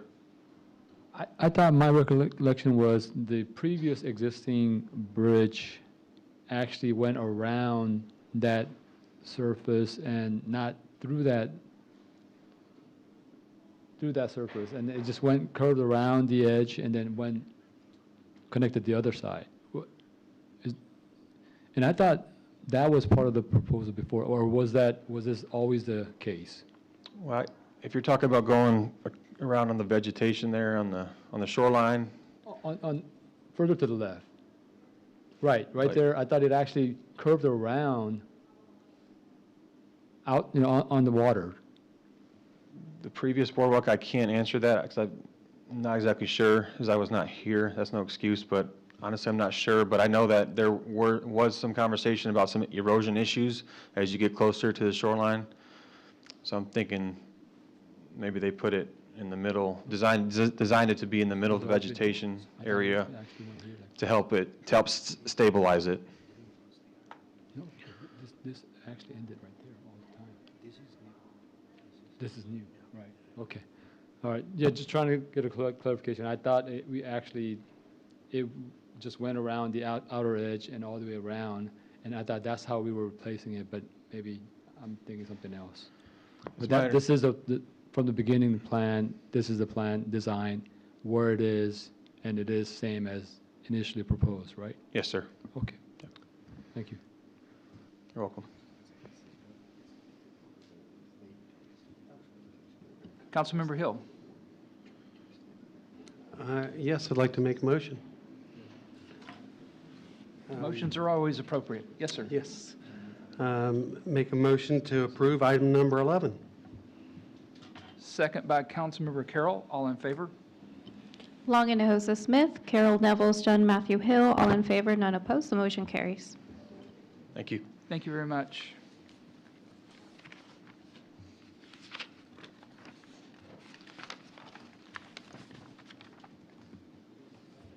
I may get the numbers wrong here, so I apologize. Item number 12 is a city manager report. This is project updates and future agendas. Of course, to start coughing right when it's time. If you haven't been down South Beltline, the switch occurred today. So We made progress. We're making even more progress, so that's a good thing. On the intersection improvement, the Bethel School intersection is open with Denton Tap, and 121 Service Road hopefully will be back on track this week. Encore is still being waited on to move the electric meter. Mockingbird, Falcon, Dividend panel replacement is complete. Moore and Sandy Lake panel replacement is ongoing. I can attest to that. I drove it this morning. The Denton Creek control structure construction is scheduled to start the week of November 21st. That work is all dependent on any of the creek conditions and releases from Lake Grapevine, but it is supposed to be completed by the first quarter of 23. Also, this evening, Ashley just informed me, unofficial, but the sales tax for crime control and the street sales tax both passed at about 80%. So both of those were approved. We'll be canvassing votes shortly, soon. On the 15th, is that what you just said? Okay, on the 15th. So if you recall, if we can just have a couple of council members show up so we can canvass the votes, that'd be great. Mayor, that's all I have to report on this. All right, thank you, sir. Item number 13 is mayor and council reports. This is a report by the mayor and city council on recent upcoming events. We have a document shredding that's happening this Saturday at the Coppell Service Center, November 12th from 8 to 12. Visit the website for more details. And please join our allies and community ambassadors for a presentation and interactive discussion about allyship. Learn what it means to be an ally and why it's important and how it applies to all of us in everyday life. This will be on November 15th from 6 to 7:30 at the Cosby Library. And registration is now open for the 4th annual Coppell Gobble Wobble 5K Fun Run. Try to say that one 3 times in a row.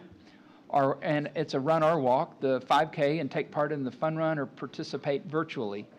To participate, complete your registration by Friday, November 11th. Registration is $35 for adults and $20 for children. Proceeds will be donated to the Coppell Animal Services to provide food and other necessities to the animals in need over the holiday season. And as a friendly reminder, our administrative offices will close at noon on Wednesday, November 23rd, and will remain closed for the holiday weekend. Business will resume to normal hours on Monday, November 28th. Item number 14, council committee reports concerning items of community involvement with no council action or deliberation permitted. Item A is a report on the Dallas Regional Mobility Coalition. Councilmember Carroll. Thank you, Mayor. Over the last quarter, the DRMC, a couple of our highlights, we've had guest speakers. We had State Senator Robert Nichols, who is the Senate Transportation Committee Chair out of East Texas, join us, give us updates on all things transportation as they head into legislative session. And then last month, we had State Senator Kelly Hancock out of Tarrant County join us and talk about the upcoming legislative session. For 2023, the legislative agenda for the DRMC, I was going to share that quickly with you. Number one, the DRMC supports efforts to eliminate the sunset date for Prop 1 to ensure continued investment in transportation infrastructure. Item number 2 is the DRMC supports efforts to extend the sunset date for Proposition 7 to ensure continued investment in transportation infrastructure. Number 3, the DRMC supports passage and implementation of an electric vehicle fee to ensure electric vehicles pay their fair share of transportation cost. Item number 4 is to collaborate with TxDOT to expand their multimodal approach to the transportation needs of Texas, which includes metropolitan public transportation within the footprint. Number 5 is to support TxDOT and the North Central Texas Council of Governments efforts to improve the safety of the statewide transportation system and reduce overall traffic facilities as they've escalated in the last couple of years. And item number 6 is to provide cities and counties with expanded tools for land use control to preserve future transportation corridors. So that is a summary of the 2023 legislative agenda for DRMC. And that's what I have for tonight. Thank you very much. Item B is report on the Woven Clinic by Councilmember Hill. Thank you, Mayor. Woven Health Clinic wants to let the council know how much they appreciate the funding they received this year. It will help them keep their doors open and serving all of their patients.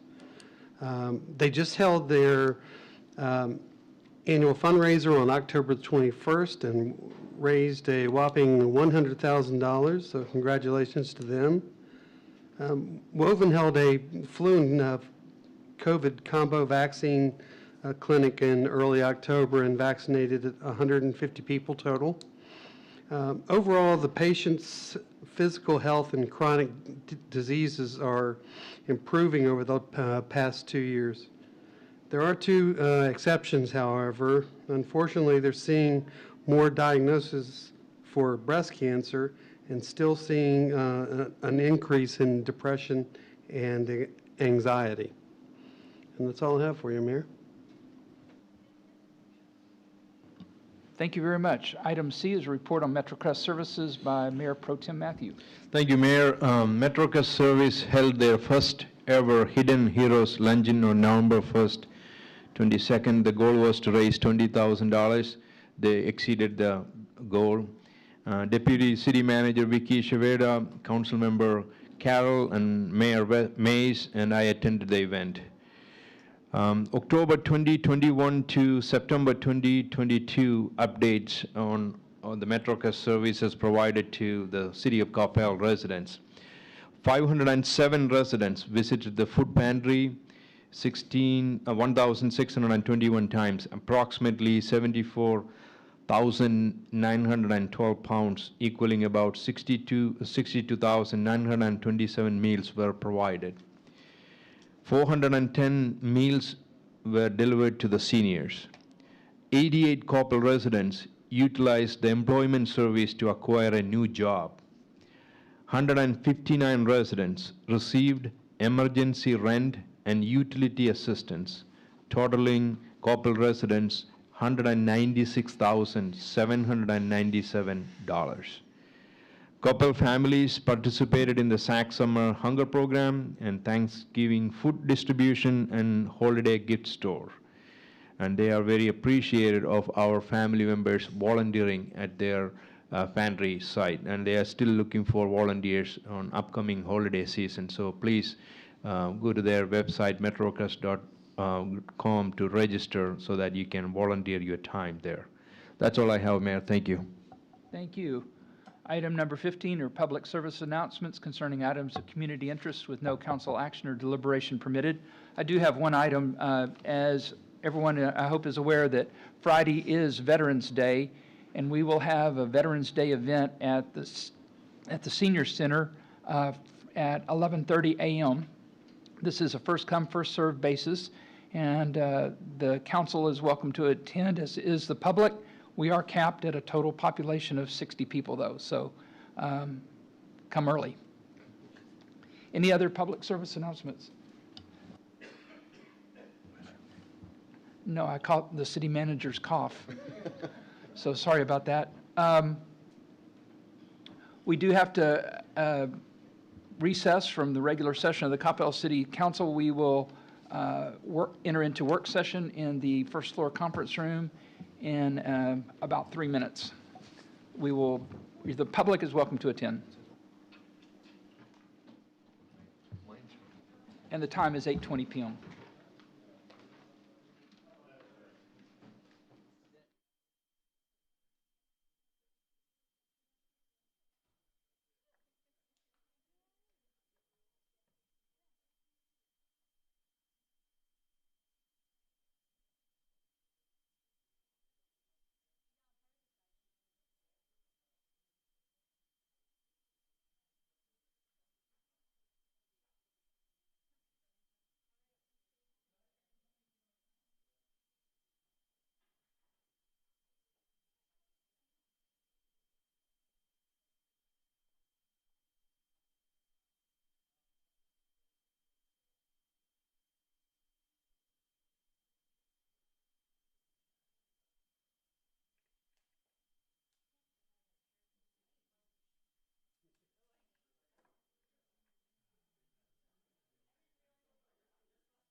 When I walked in here 2 weeks ago, I was like, whoa, it's very bright in here.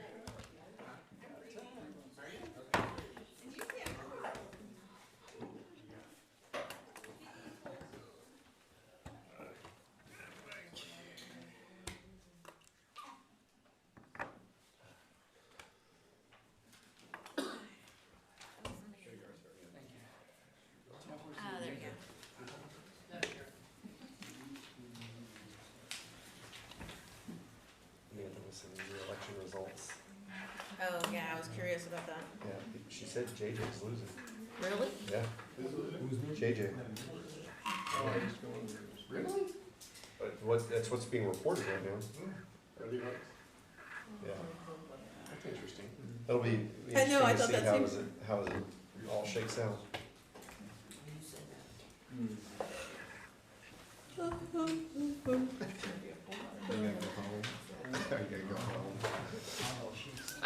Now I'm like, ooh. Excuse me. All right, the time is 8:22 p.m. We are rejoining work session of the Coppell City Council. We have a couple of items left on the agenda.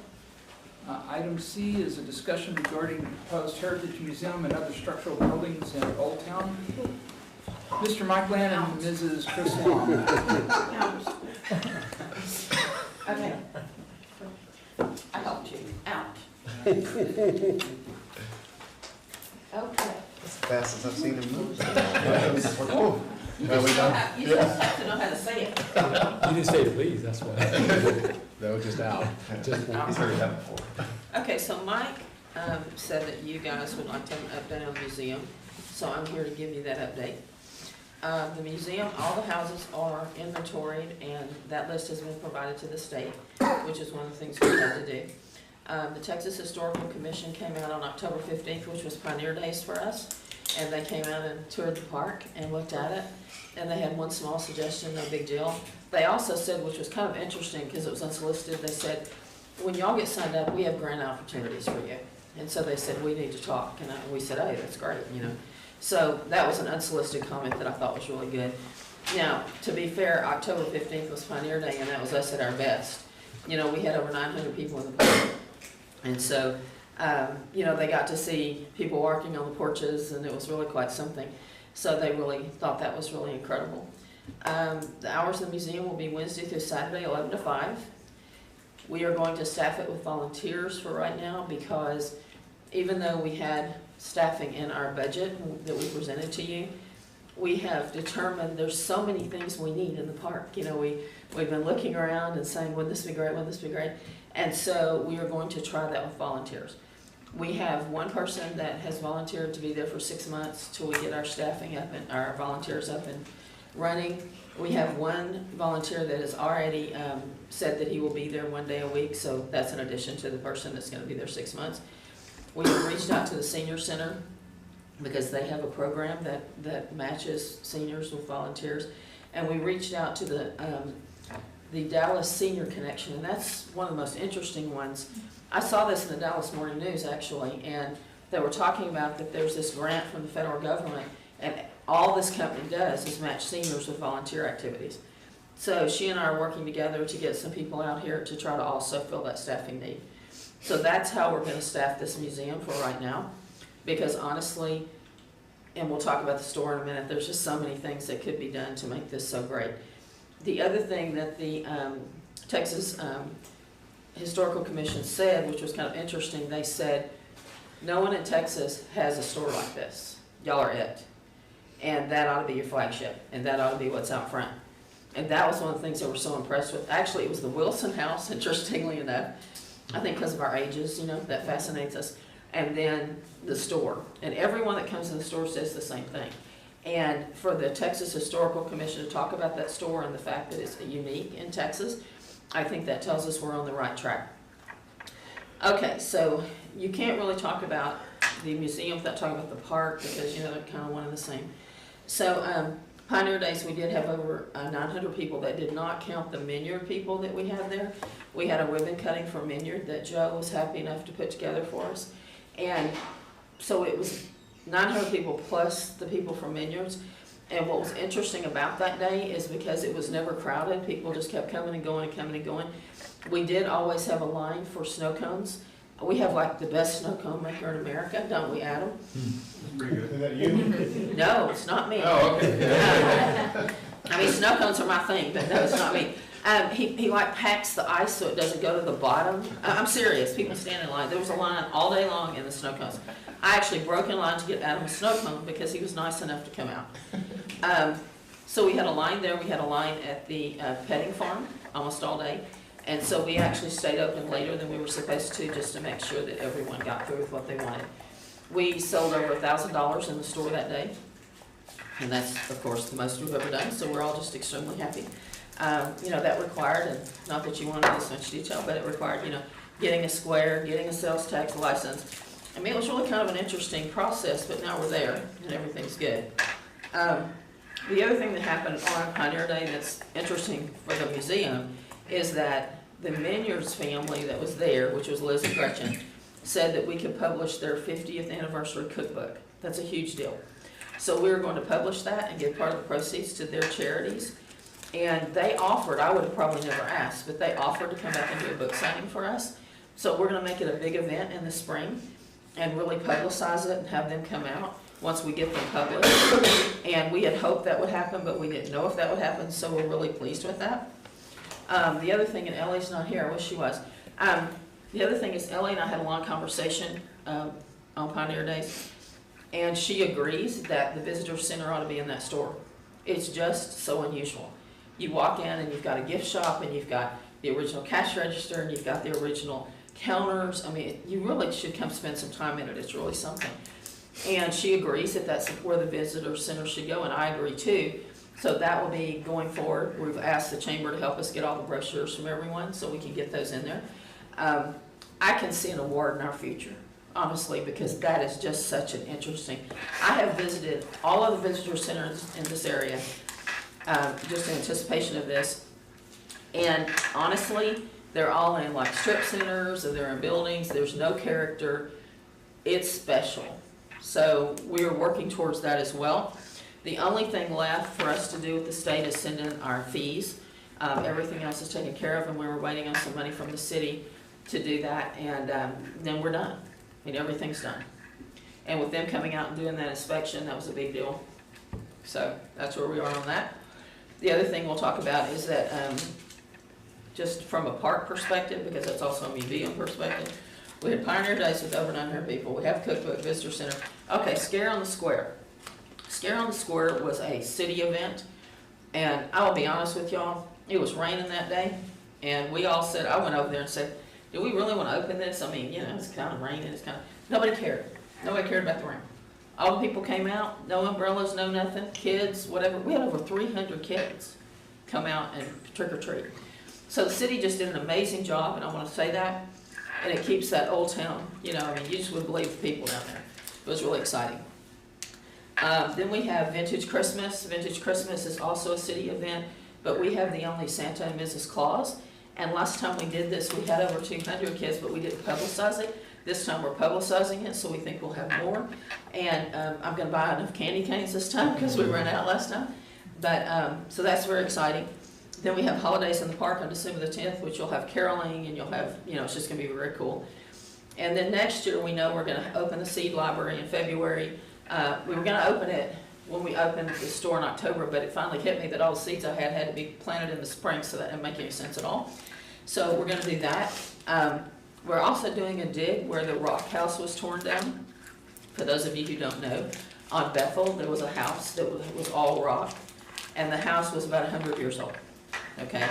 And the city allowed it to be torn down, the developer tore it down, and so we're gonna go do a dig there to see if there's any artifacts from that time period.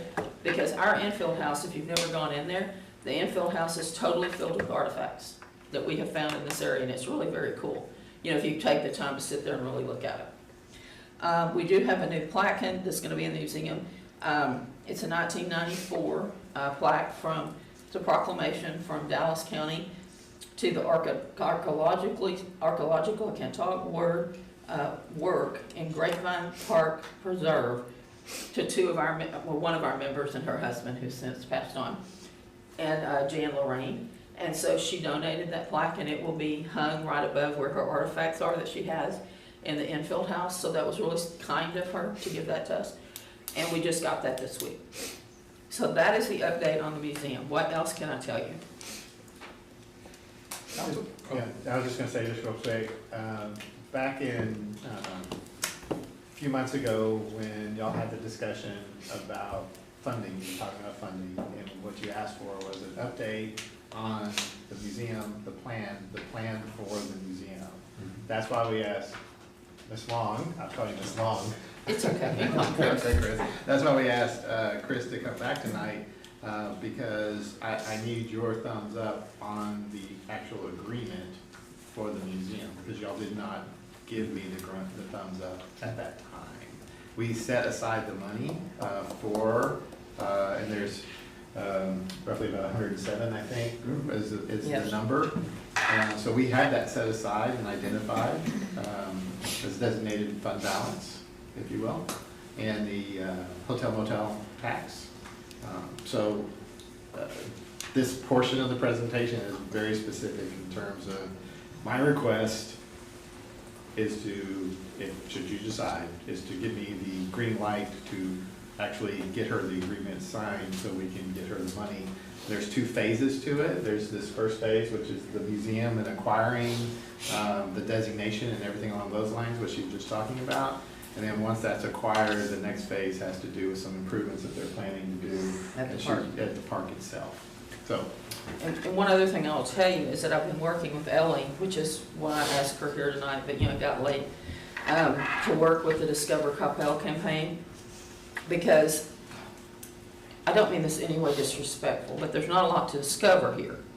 And you've got hiking, you've got kayaking, and what we're trying to do with working with her is bring up the festivals and the things in the park and the holidays in the park and Scare on the Square, whatever it is, to put that out there that all this is going on down there. And so that's part of what we're doing as well. But she got tired, so she went home.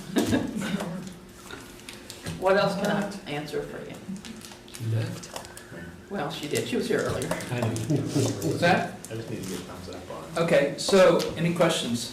So, John? so it sounds like, I know last time we talked about how long we would need to go and support this, but it sounds like you already made a lot of headway, and looks like you are going to be able to get the funding like you initially said after the first year. I think so. And the other thing we're planning to do, and I should have said this, I'm sorry, my allergies are terrible. I cannot think this evening. The other thing that we're planning to do is we will have 4 membership levels in the museum. It'll start from student, it will go up to corporate. And we've already gotten a couple of corporations saying they would, give us some money, and we're gonna go after the warehouses. Anyone who knows me is now running, when I see them. Yes, sir. That was Cliff. Just so, kind of piggybacking onto a conversation we had earlier about the, with the hotel occupancy tax. So it's 107 that's designated that we have there. Are we anticipating this to be an annual expense on that, or is this startup expense? I just want to make sure I understand the scope of that. I'm going to tell you it's more startup expense, but the problem is, and I'm going to be honest with you, the problem is that you don't give me the money till probably after the first of the year, and then I have to apply for more money in May. The cycle doesn't really work right, okay? So there may be an ask the second year, there will not be one after that. I mean, we're working really hard with the grants from Texas, and they came to us with that. We didn't go to them. And then the other funding through the membership, so that we will have the money to do that. And then I do have to ask, just because you brought it up, so you said the Texas Historical Commission gave you a small suggestion. What was that suggestion? Oh, that was kind of interesting. They said, where are you going to put your records? And I said, huh? And they said, you got to have kind of an office, and you got to have records. And I said, I'm going to put them right there. It's just not there yet. I wasn't going to, but now I am. And I've already done it now. Okay. But it never occurred to me. I thought I could just keep them at my house or something, but that's not cool, apparently. So we've got all that set up. And what we did was we put it in the front of the infield house. And the reason for that is that first room doesn't have any artifacts in it, so you weren't disturbing anything. And you can see into the park. So whoever's sitting in there can see into the park if somebody comes. So that was the perfect place, but that was the suggestion. Thank you. You're welcome. And also for clarification, just to help her on this, they still have their standard request, that 10,000. Yes. So when she made the comment that not asking for more, I want to make sure that nobody wrote that down in blood. They'll still be a request. Thank you, Mike. Thank you, Mike. No, that's and understood. Thank you for clarification. Absolutely. Yes, sir. Apologize if I missed it earlier. It's okay. the 107,000, that's what was on the table. Can you Yes. recap exactly what that's paying for? Is this, because this does not have to do with moving the house? No. Is this? No. This Can you is. recap exactly what the 107 Sure. is? What was in there originally was startup of the store, because you have to get all these items, and now it's become more significant because if we do the visitor center, we have to have more Coppell type items. Well, when you go buy, and I'll give you an example, when you go buy a tumbler that has Coppell on it, you have to buy 20 of them. And so there's all that kind of stuff that we have to pay for. We originally put salary in there because we were gonna hire kind of a director. We've decided to hold off on that because I don't know how much the store is gonna cost, number one. Number two, there's some things in the houses that we really need to redo as far as exhibits, and we just haven't had the money to do it. But a lot of it's gonna go to the store. Okay, so there's not personnel cost in. Well, there is personnel cost in that ask. There was in the ask, but as she described, she's going the volunteer route. I'm trying to volunteer She's it. going the volunteer route. See if that. But then the funds can be used, as she indicated, for some renovation work, for exhibit other work. things. and But some I other- need to make one thing clear though, we do have 2 people we pay, but it's like $300 a month we've been paying them. One is Delbert, who is our volunteer coordinator, and he just started getting paid, and I don't know why, but anyway, so we pay him, but we also pay this young intern named Alyssa. And I don't know if you saw the article in the Gazette about Alyssa, you ought to look it up. She's remarkable, I mean, she's just remarkable. And we pay her while she's there, but she does all our Instagram stuff and all this other stuff, and she didn't get paid for that. So those are nominal, so I wanna make sure I say that. Okay. I thought part of the reason why you wanted to hire that person was because they're going to be aggressively trying to get that funding, and. Yes. Well, as it turns out, I'm more aggressive than most people. Totally agree with that. I know. Here's what I found out, okay. It's true. He's not listening to this at all. Here's the deal. Museum people are very kind, and they're very laid back, and they're very, so what you really need, if you're gonna hire somebody, is you need more of a fundraiser type person, all right? Well, that's a problem, because then you need somebody to be in the museum. Okay, so we came up with the idea of doing the different levels, and then myself or the other guy on the council who can't talk to us in here, we can do some of that and raise the money, and I believe we can. And then the Texas Historical Commission has already volunteered to help us with grants, so they're gonna be instrumental in us doing that, but we're not, absolutely not slowing down on that. As a matter of fact, if anything, I've speeded it up. Makes sense. Yes, sir? Kevin. I just want to say, I really do appreciate, Kevin? this is my favorite meeting. I just want to say, I appreciate you coming in, because I know that, when we're going through the budget process, we did have a lot of questions, and I just appreciate you taking the time to go through and walk us through.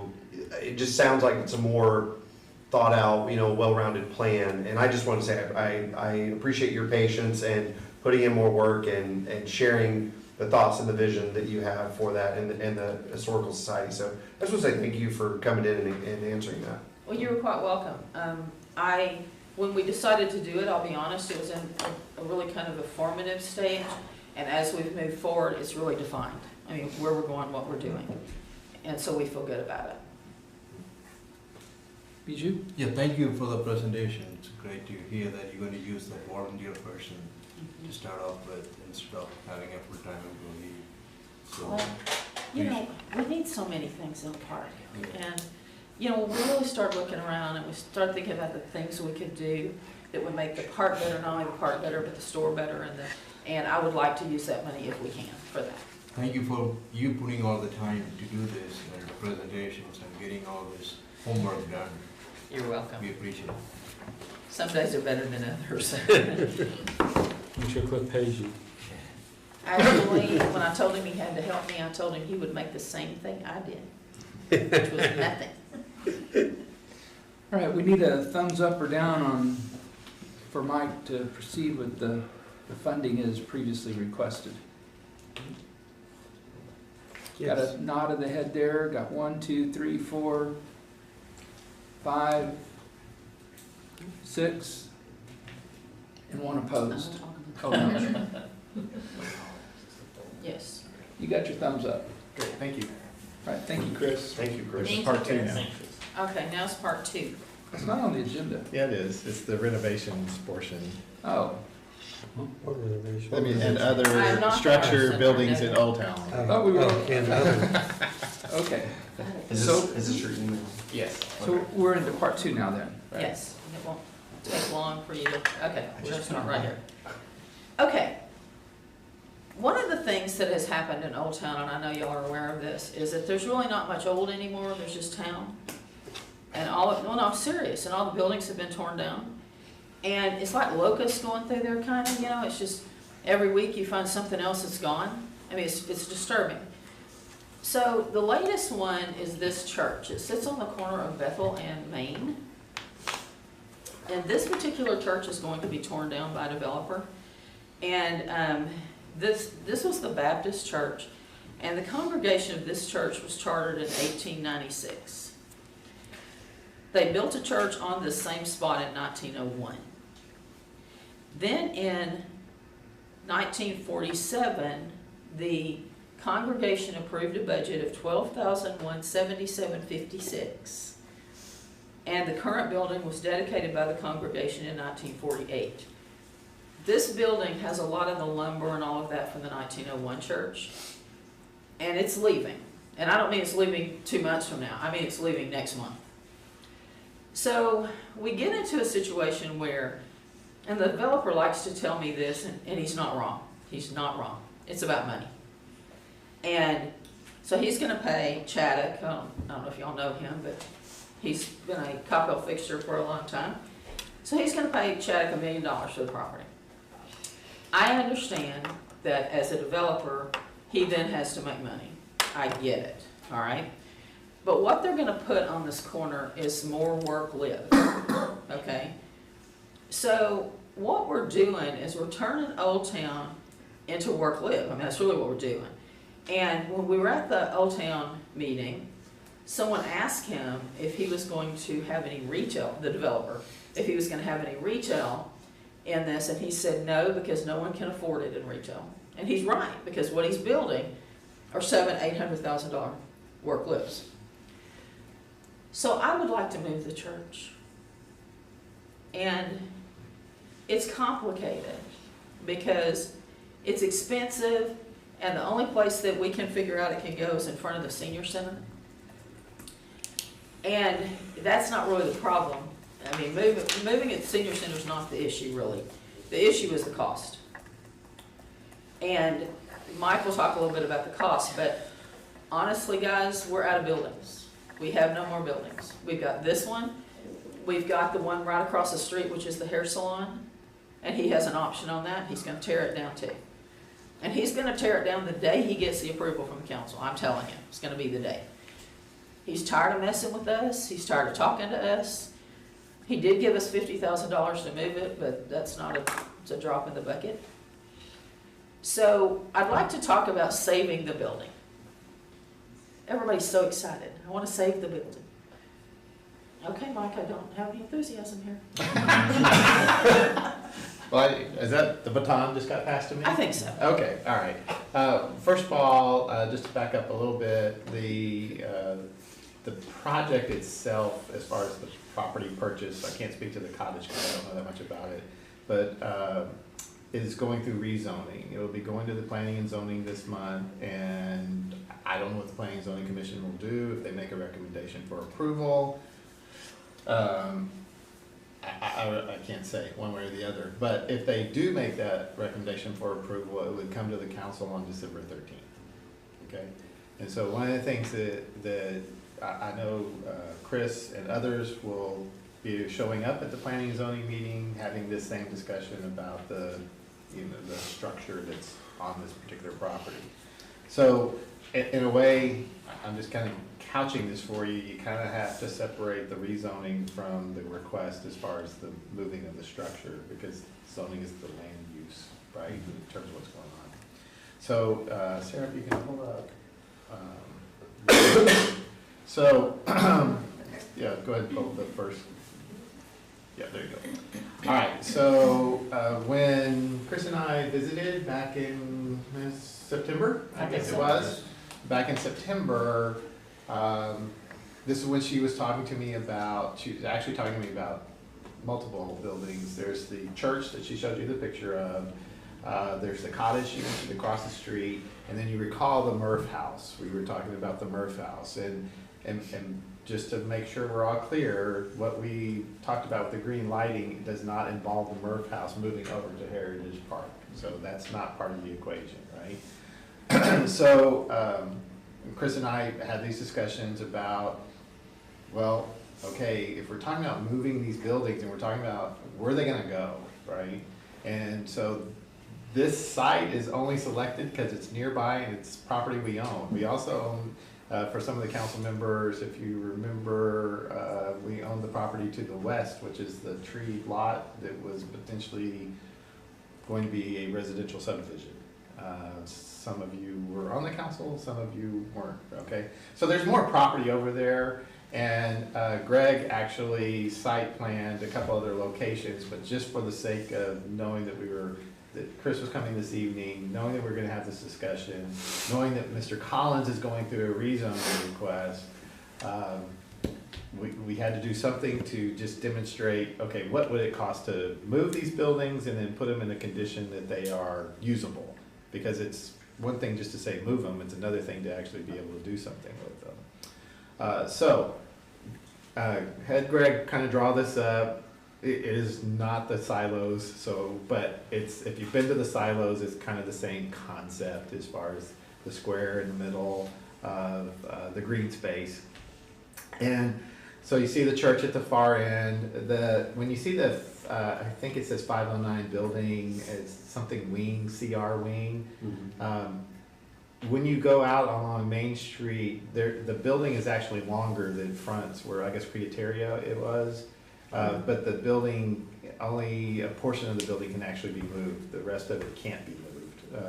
And what Greg and Chris did is they contacted moving companies for buildings so that they get actual estimates. And then Greg worked with our building department to say, okay, if we're gonna put these buildings here, what do we have to do to bring them up to code? And then, some additional parking. Again, don't get locked in on this particular site, but that's what the cost estimates are. So if you go to the next slide. Can I say one thing? Oh, sure. Okay, but the reason to move these buildings, one is that they're historic and you should be tearing them down. That's not the only reason. The reason is that church could be an event place. And you heard a lot today about events at the Art Center and events. Okay, I tried to get a room for the Vineyards reception. And my discounted rate for being a nonprofit was $1,000 for 2 hours. Now, I do not begrudge them making their budget. That's not what I'm saying here. But couldn't we have something where somebody who didn't have $1,000 for 2 hours actually could have a little wedding or have a little, couldn't we do that? And the other thing is, on these little houses, there is no place in Coppell, nor will you ever get anything, to be little artisans because they can't afford the rent. I mean, Chris Collins was right about that. There is no way to come into Coppell and afford the rent, period, end of story. You could make this a little village, and you could actually do it affordably. You could do the church with the affordable kind of thing going on. And that's the best reason to do it, is because, no offense, guys, but we have priced ourselves out of anybody that's got a normal salary. We just have. This would help. Okay. Sorry, Mike. That's okay. So if we go to the next slide, Sarah. I have a handout, so y'all can. I'm so excited to have handouts. Well, I know you can't see the screen per se. What's the size of the church? It shows on there for the church. 3,500 square feet. Something, 3,500. We're talking about a small venue, inexpensive, someplace that somebody could. I'll tell you what kind of happened. I was talking to my friend Jane Lorraine, and I don't know if y'all know Jan, but she's older and lives in Coppell. And she and I were talking about this, and she said that she and Paul one time tried to save this church for exactly the same reason. So this has been floating around a while. So anyway, so what you do is you have a breakdown of each of the little components, and so you can go ahead to the next slide as well, because each of the council has. So this is the little Murph building, and then the next slide, if you will, and then 509 is the old church. And you'll see in there the second line down, when you look at that sheet, it says moving expense partial classroom wing, it's 75,000. So it just gives you an idea what it would cost just to move a portion of it. And then if you go to the last, it gives you the total. So if there is any interest, and here's my quest. I had provided this to you a little bit earlier. You're hearing the presentation tonight. I am not expecting you to thumbs up, thumbs down, or anything this evening. Chris may, but I'm not. In leading up to the 13th, I'd like to have this on the agenda again. In between now and then, if you'll have any questions, please ask me, and then we can kind of talk a little bit about this some more, if you'd like. The reason being, that's also the same night as potentially the rezoning, so it'll all be kind of fresh on your memory, and plus you'll have what's going on. In my conversations with Chris, he talked about March or April. So this is Chris Collins, not this one.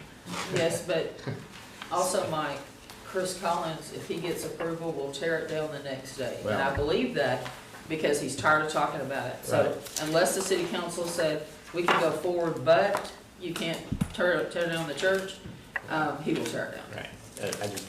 I'm just saying. Yeah, I know. Bob won't give you that kind of legal counsel, though. No, I'm just saying. He will. So the phase one, when you take into account the church, the partial church, the Murph building, and the cottage, and you add in the site work, and you put in the contingencies, that's about 2.2 out of that 3.3. Okay? So the second phase, if you want to call it that, would be the 3 new smaller cottages. So in total, and there's a lot of contingency in here, given where we are with inflation and everything along those lines. And Mark, you know better than anything about what's happening. Anyway, so it's about 3.3.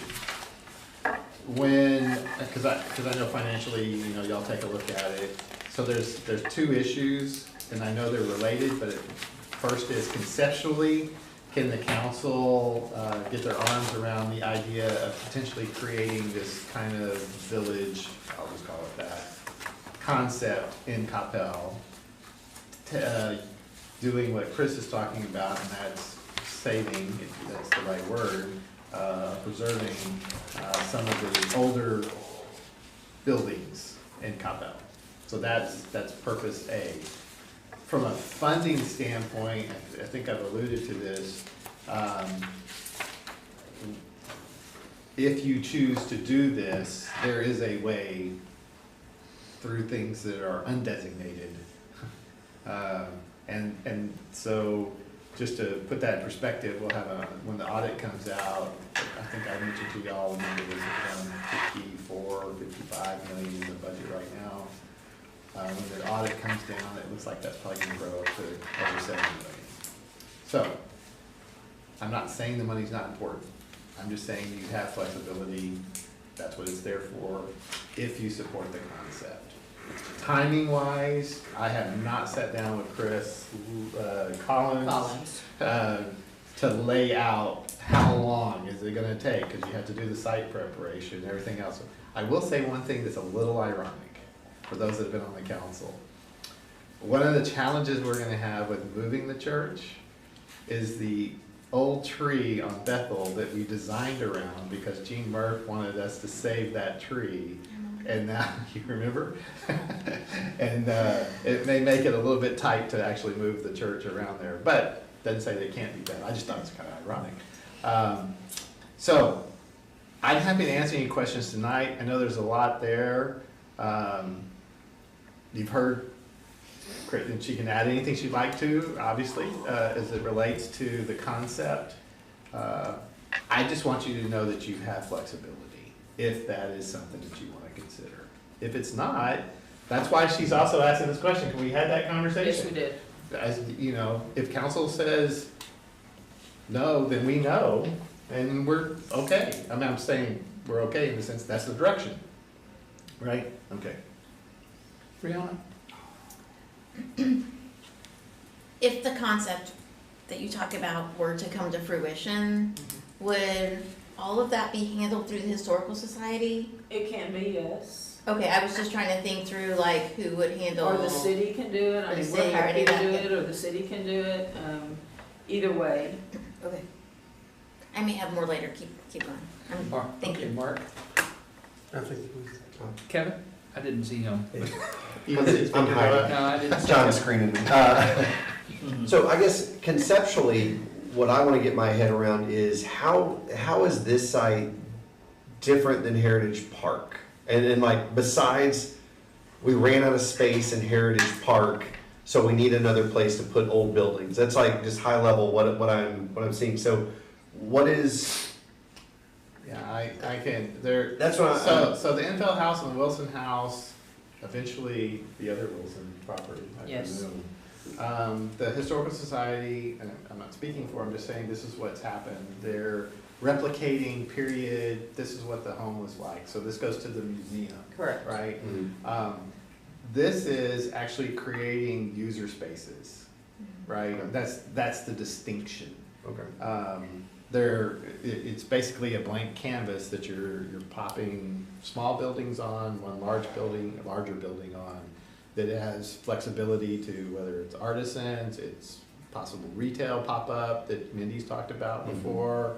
It's, like she said, the church, it's a smaller venue. Yeah. So it could accommodate some small,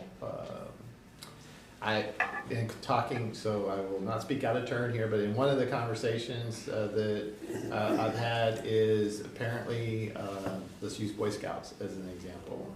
Apparently Boy Scouts or those types of organizations don't necessarily have local, easy places to go for training or for hosting their meetings. And so those types of smaller, to her point, smaller community, that's the flexibility that could be on this site.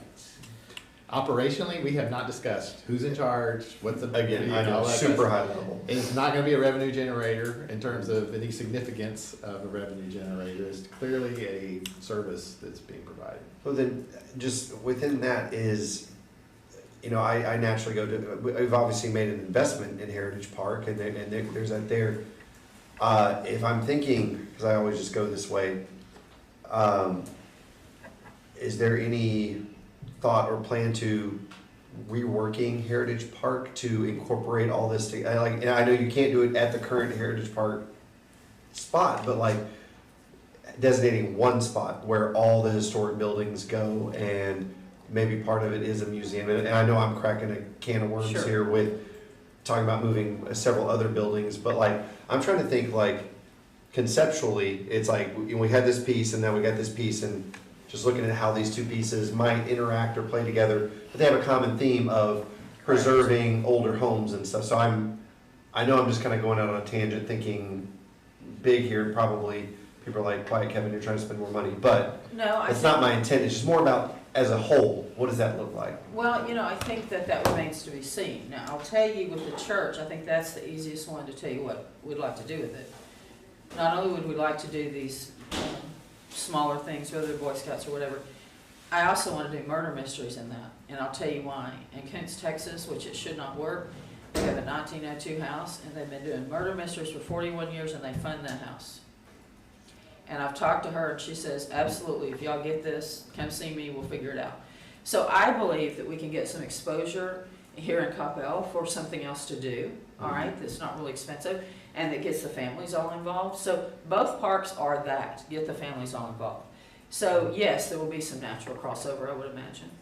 I appreciate you being very candid and just letting us know what you think, so I Yeah. appreciate that. Look up Kirby Hill House, Kent's, Texas. It's amazing. All right, anything else? Mark? Mike, do you know the current zoning of that piece of property? No, I don't. No, there was a house on it before. And a garden? historic. It's what? I believe it's zoned historic. Is this part of the Old Town overlay? It was included, I know it's included in the Old Town. I'll To use the double check term with Mindy, district. but. But when that was all created, but we can check on that. So just because he bought it, can he tear down Well, something in the whole town overlay? We do not have a historic preservation ordinance. Unfortunately. Right, so the We answer should have. is, yes, it can. But it doesn't necessarily get the zoning that goes with it. I'm not sure. The zoning, that's the reason why I'm trying to separate. Yeah. The zoning request is completely in y'all's purview, separate and apart, whatever he does with the building. Does that help answer that Just question? a few sidelines. Clay Phillips' grandfather is one of the ones who built the church. Clay Phillips, he used to be the city manager. So his grandfather helped build the church, and Clay talked to him so we would get the dates right on when all this happened. So there's pictures, and then Richard Lee, that we have a school named after because he was a fire, he went to that church too. And we've been talking to Richard, he said, oh my gosh, that's where I went to Sunday school, that's where I went. So everyone has very strong memories about this church.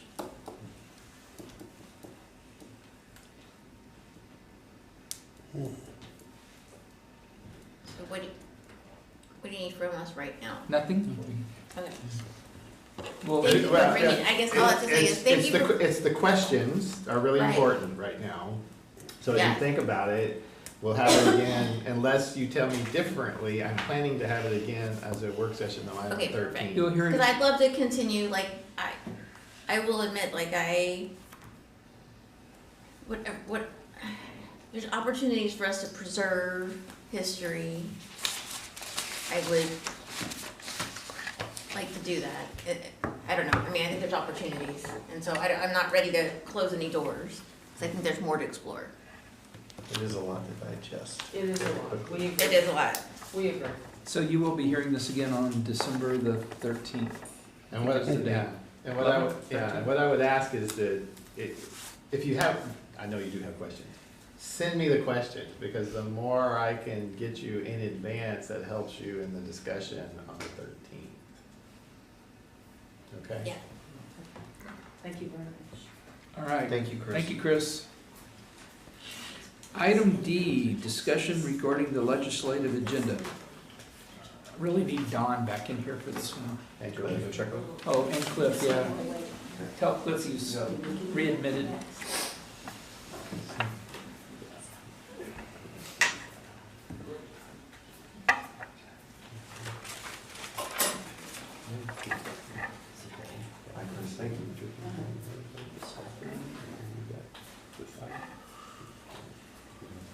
Mm-hmm.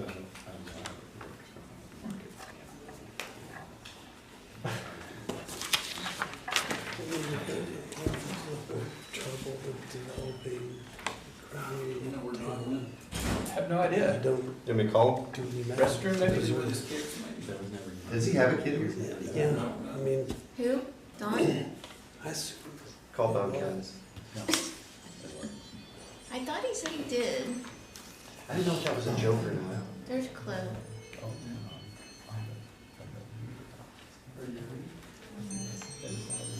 Why did he leave? He didn't ask my permission. I knew why he left. He didn't, Don didn't ask my permission, so I don't know. Just FYI, there's a cute, But his computer's there's still like, there. there's loads, there's this venue area in Gunther, Texas. yeah. And I went to a wedding there, and it has like this like man-made lake, and then it's got a little chapel, and then like these little buildings, and so that way you can have like a wedding, an outdoor area, Text as well. He in didn't. this little space. And I think more. people are always looking for opportunities. More the closer proximity to Hope we didn't make him sick. Why would we make them sick? You coughing on it? People stop asking us about this. That's one thing to deal Chris is calling you, you better hurry up and answer. It's not my phone. Oh, yeah, it is. It's an alarm. Time to get out of here. Uh-oh. Busted. Not my phone. Not my phone. I've never got one. Bless you. Well, let's go ahead and get into this. Primarily, every 2 years before the legislature reconvenes into session, we have developed a legislative agenda. And it's really our way of communicating with our legislators, our intents and our purposes. In July, we all received our previous legislative agenda, and that was the one that we had used in the previous session. We typically will go down and, as a council, we'll meet with our state rep, state senator, and anybody else that we can find in Austin while we're there for a day. And this gives us a good set of speaking points. Crystal and I've been working on this since July. We've made some tweaks and tunes to it. There were some items that were voted on the previous legislature, so those came off of this list. There were a few new items that were added, not added, modified. We reworded our protest against State Rule 3.334 to be a little bit more specific and a bit more pointed, in that we're asking the legislature to reconfirm their original decision to have a state-based, source-based taxing. That was a rule that was done in the 80s, I think, by Senator Armbruster.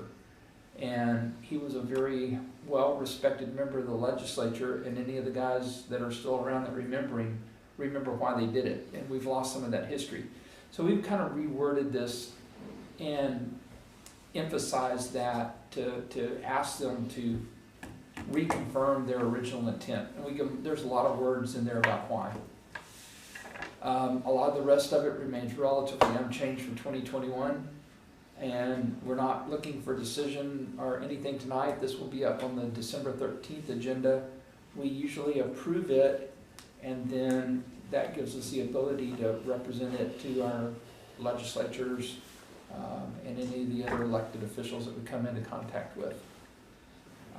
So I know you three specifically haven't been through that before, but that's what this is about. And it just, the intent tonight is just to present it, let you guys think about it. We have a month till we vote on it. If you have any comments, questions, feel free to pass them back to myself or Crystal. And have any questions, she or I can answer most of them. I can answer some of them, she can answer almost all of them. So any comments? I mean, our direction is to be really specific on 3.334, and we're asking the legislature to reconfirm their original intent. I don't think it's going to go anywhere. Most of our legislative agenda items don't actually make it to the floor, but sometimes they do. One of the other ones in there that may actually make it this year is the building construction material. Remember that from, what was it, 4 years ago? There's actually probably enough support on how poorly that one was worded to make it show up, and that's in here. Don? It crosses over into education to some degree. Absolutely. And so I guess, can you talk about that a little bit? Because I guess I would have thought that would have been a little bit more out of our purview, but sort of, how is that connected exactly with us? Well, it's tied in two ways. One, we're protecting the citizens of Coppell, and the school board isn't necessarily set up to use their influence on their city, on their elected officials. We're in a better position to do that. And the other thing is, there's a $26 billion state deficit, and No, not deficit. Did I say deficit? Yes. Surplus. You guys down there, you financial guys, need to fix me on that. There's a $26 billion surplus, and the governor has pledged half of that for property tax relief, which, when you actually read into it, it's school relief. And that's going to be at the school board level. So there's a lot of school-related items that are in there. And there's one in particular that is in there. The teacher retirement system hasn't been revised in 16 years, if I'm remembering correctly. And so the teachers are at the same level that they were 16 years ago. And that's just strictly a citizen item, but it is a state mandated, so we're commenting on it. When we have our approved agenda, what do you, or I guess it's you or your staff, what do you do with it, or what? We share it with our elected officials. And I take a copy of it whenever I meet with them and put it down in front of them just to remind them. And y'all done it a lot more, but it looked, I didn't notice how many pages it was. It was 4.5. A long list of items. Is there any, I guess there's any issue with it being really long like that, or does it need to be more concise, or does it matter, or what's? We tried to Is it, what's your concise it as experience? much as possible. There's just a lot of content there. The idea would be that, the direction would be that we could get some prioritization of the listings, and those would be the ones that we would lead with. And then we could almost create an infographic, a rack card to present, have on hand when you do your capital days, but also then work with our consultant to lead some of those bills during filing time and kind of get traction and know where our interests lie. Okay. That's helpful. And these are consistent with the North Texas Commission. They've got their legislative agenda. It's consistent with TML. There's some areas that we step into that TML doesn't, but they're all consistent. There was one on transportation on there, so, which I would certainly be in favor of. It specifically mentions, however, mass transit rail. Is there any, I'm trying to think through, is there any conflict from the standpoint of we don't participate in mass transit at all, but mass transit rail specifically? I mean, this city doesn't, so is there a optics, I guess? Does that make sense? I mean, we're promoting rail, but we don't participate with that. So just, any thoughts, or?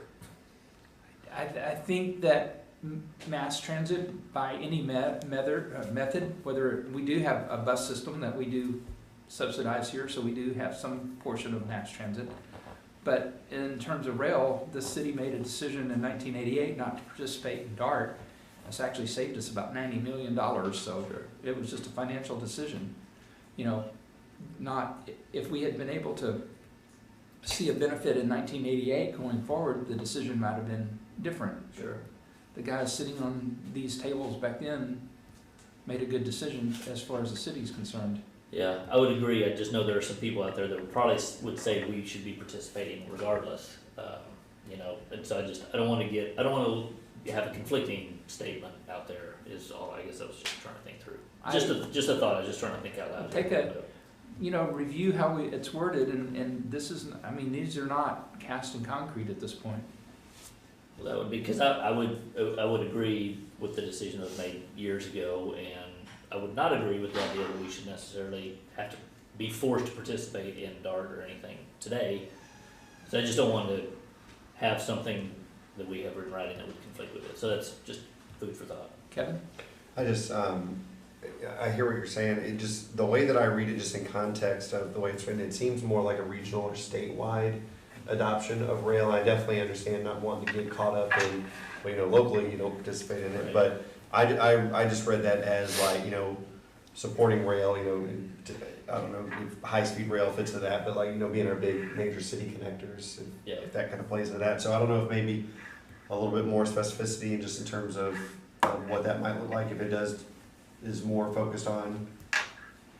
Well, I know stuff, part of it. But we can get in the weeds all night talking about Crystal, details and stuff, so. You know, take a note on that. I know that part of that was back when the high-speed rail project between Houston and Dallas was going on. You know, we were, even though it wasn't gonna come here, we were supportive of that plan. And still, I think we still are. Even though I think that's dead, but I don't think it's going anywhere for the time being, so. Oh. That's the word on the street. Oh. That's the word I'm hearing on the street, so. Dallas Regional Mobility Coalition. Maybe not dead, but just doesn't have any lift at the moment, you know. They don't need lift, they need speed. So anyway. Okay. Anything else? You you guys have been through it a couple of times. I mean, you know, to your point, you know, what do we do with it? Well, it's just a speaking point, it's a talking point. And you know, we previewed them with Tan Parker, previewed it with Julie Johnson. They know what we're talking about. There's no surprises. It just gives them a little bit of fuel if they need it. All right, we'll see that on December the 13th.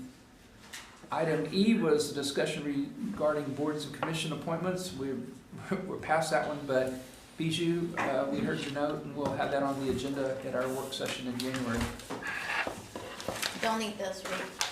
You do? You can keep them. I'm sure you have them. Because I know I send them digitally, but you can keep Okay, I those just on wanted to make paper sure. if you want them. You don't want, I don't want paper.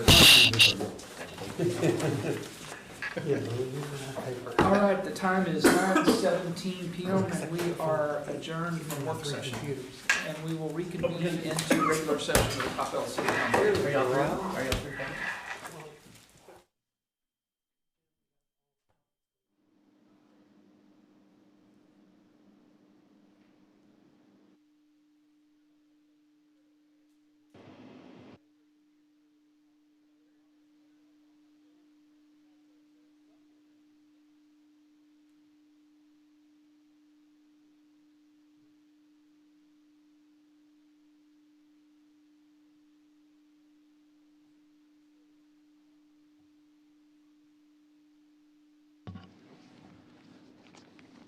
Good evening, everybody. The time is 9:18 p.m. and we have adjourned from work session. We are reconvening into the Coppell City Council at 9:18 p.m.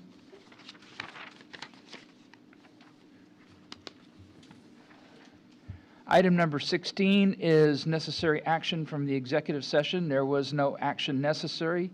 So therefore, item number 17, there being no further business before this council, we are adjourned at 9:18 p.m.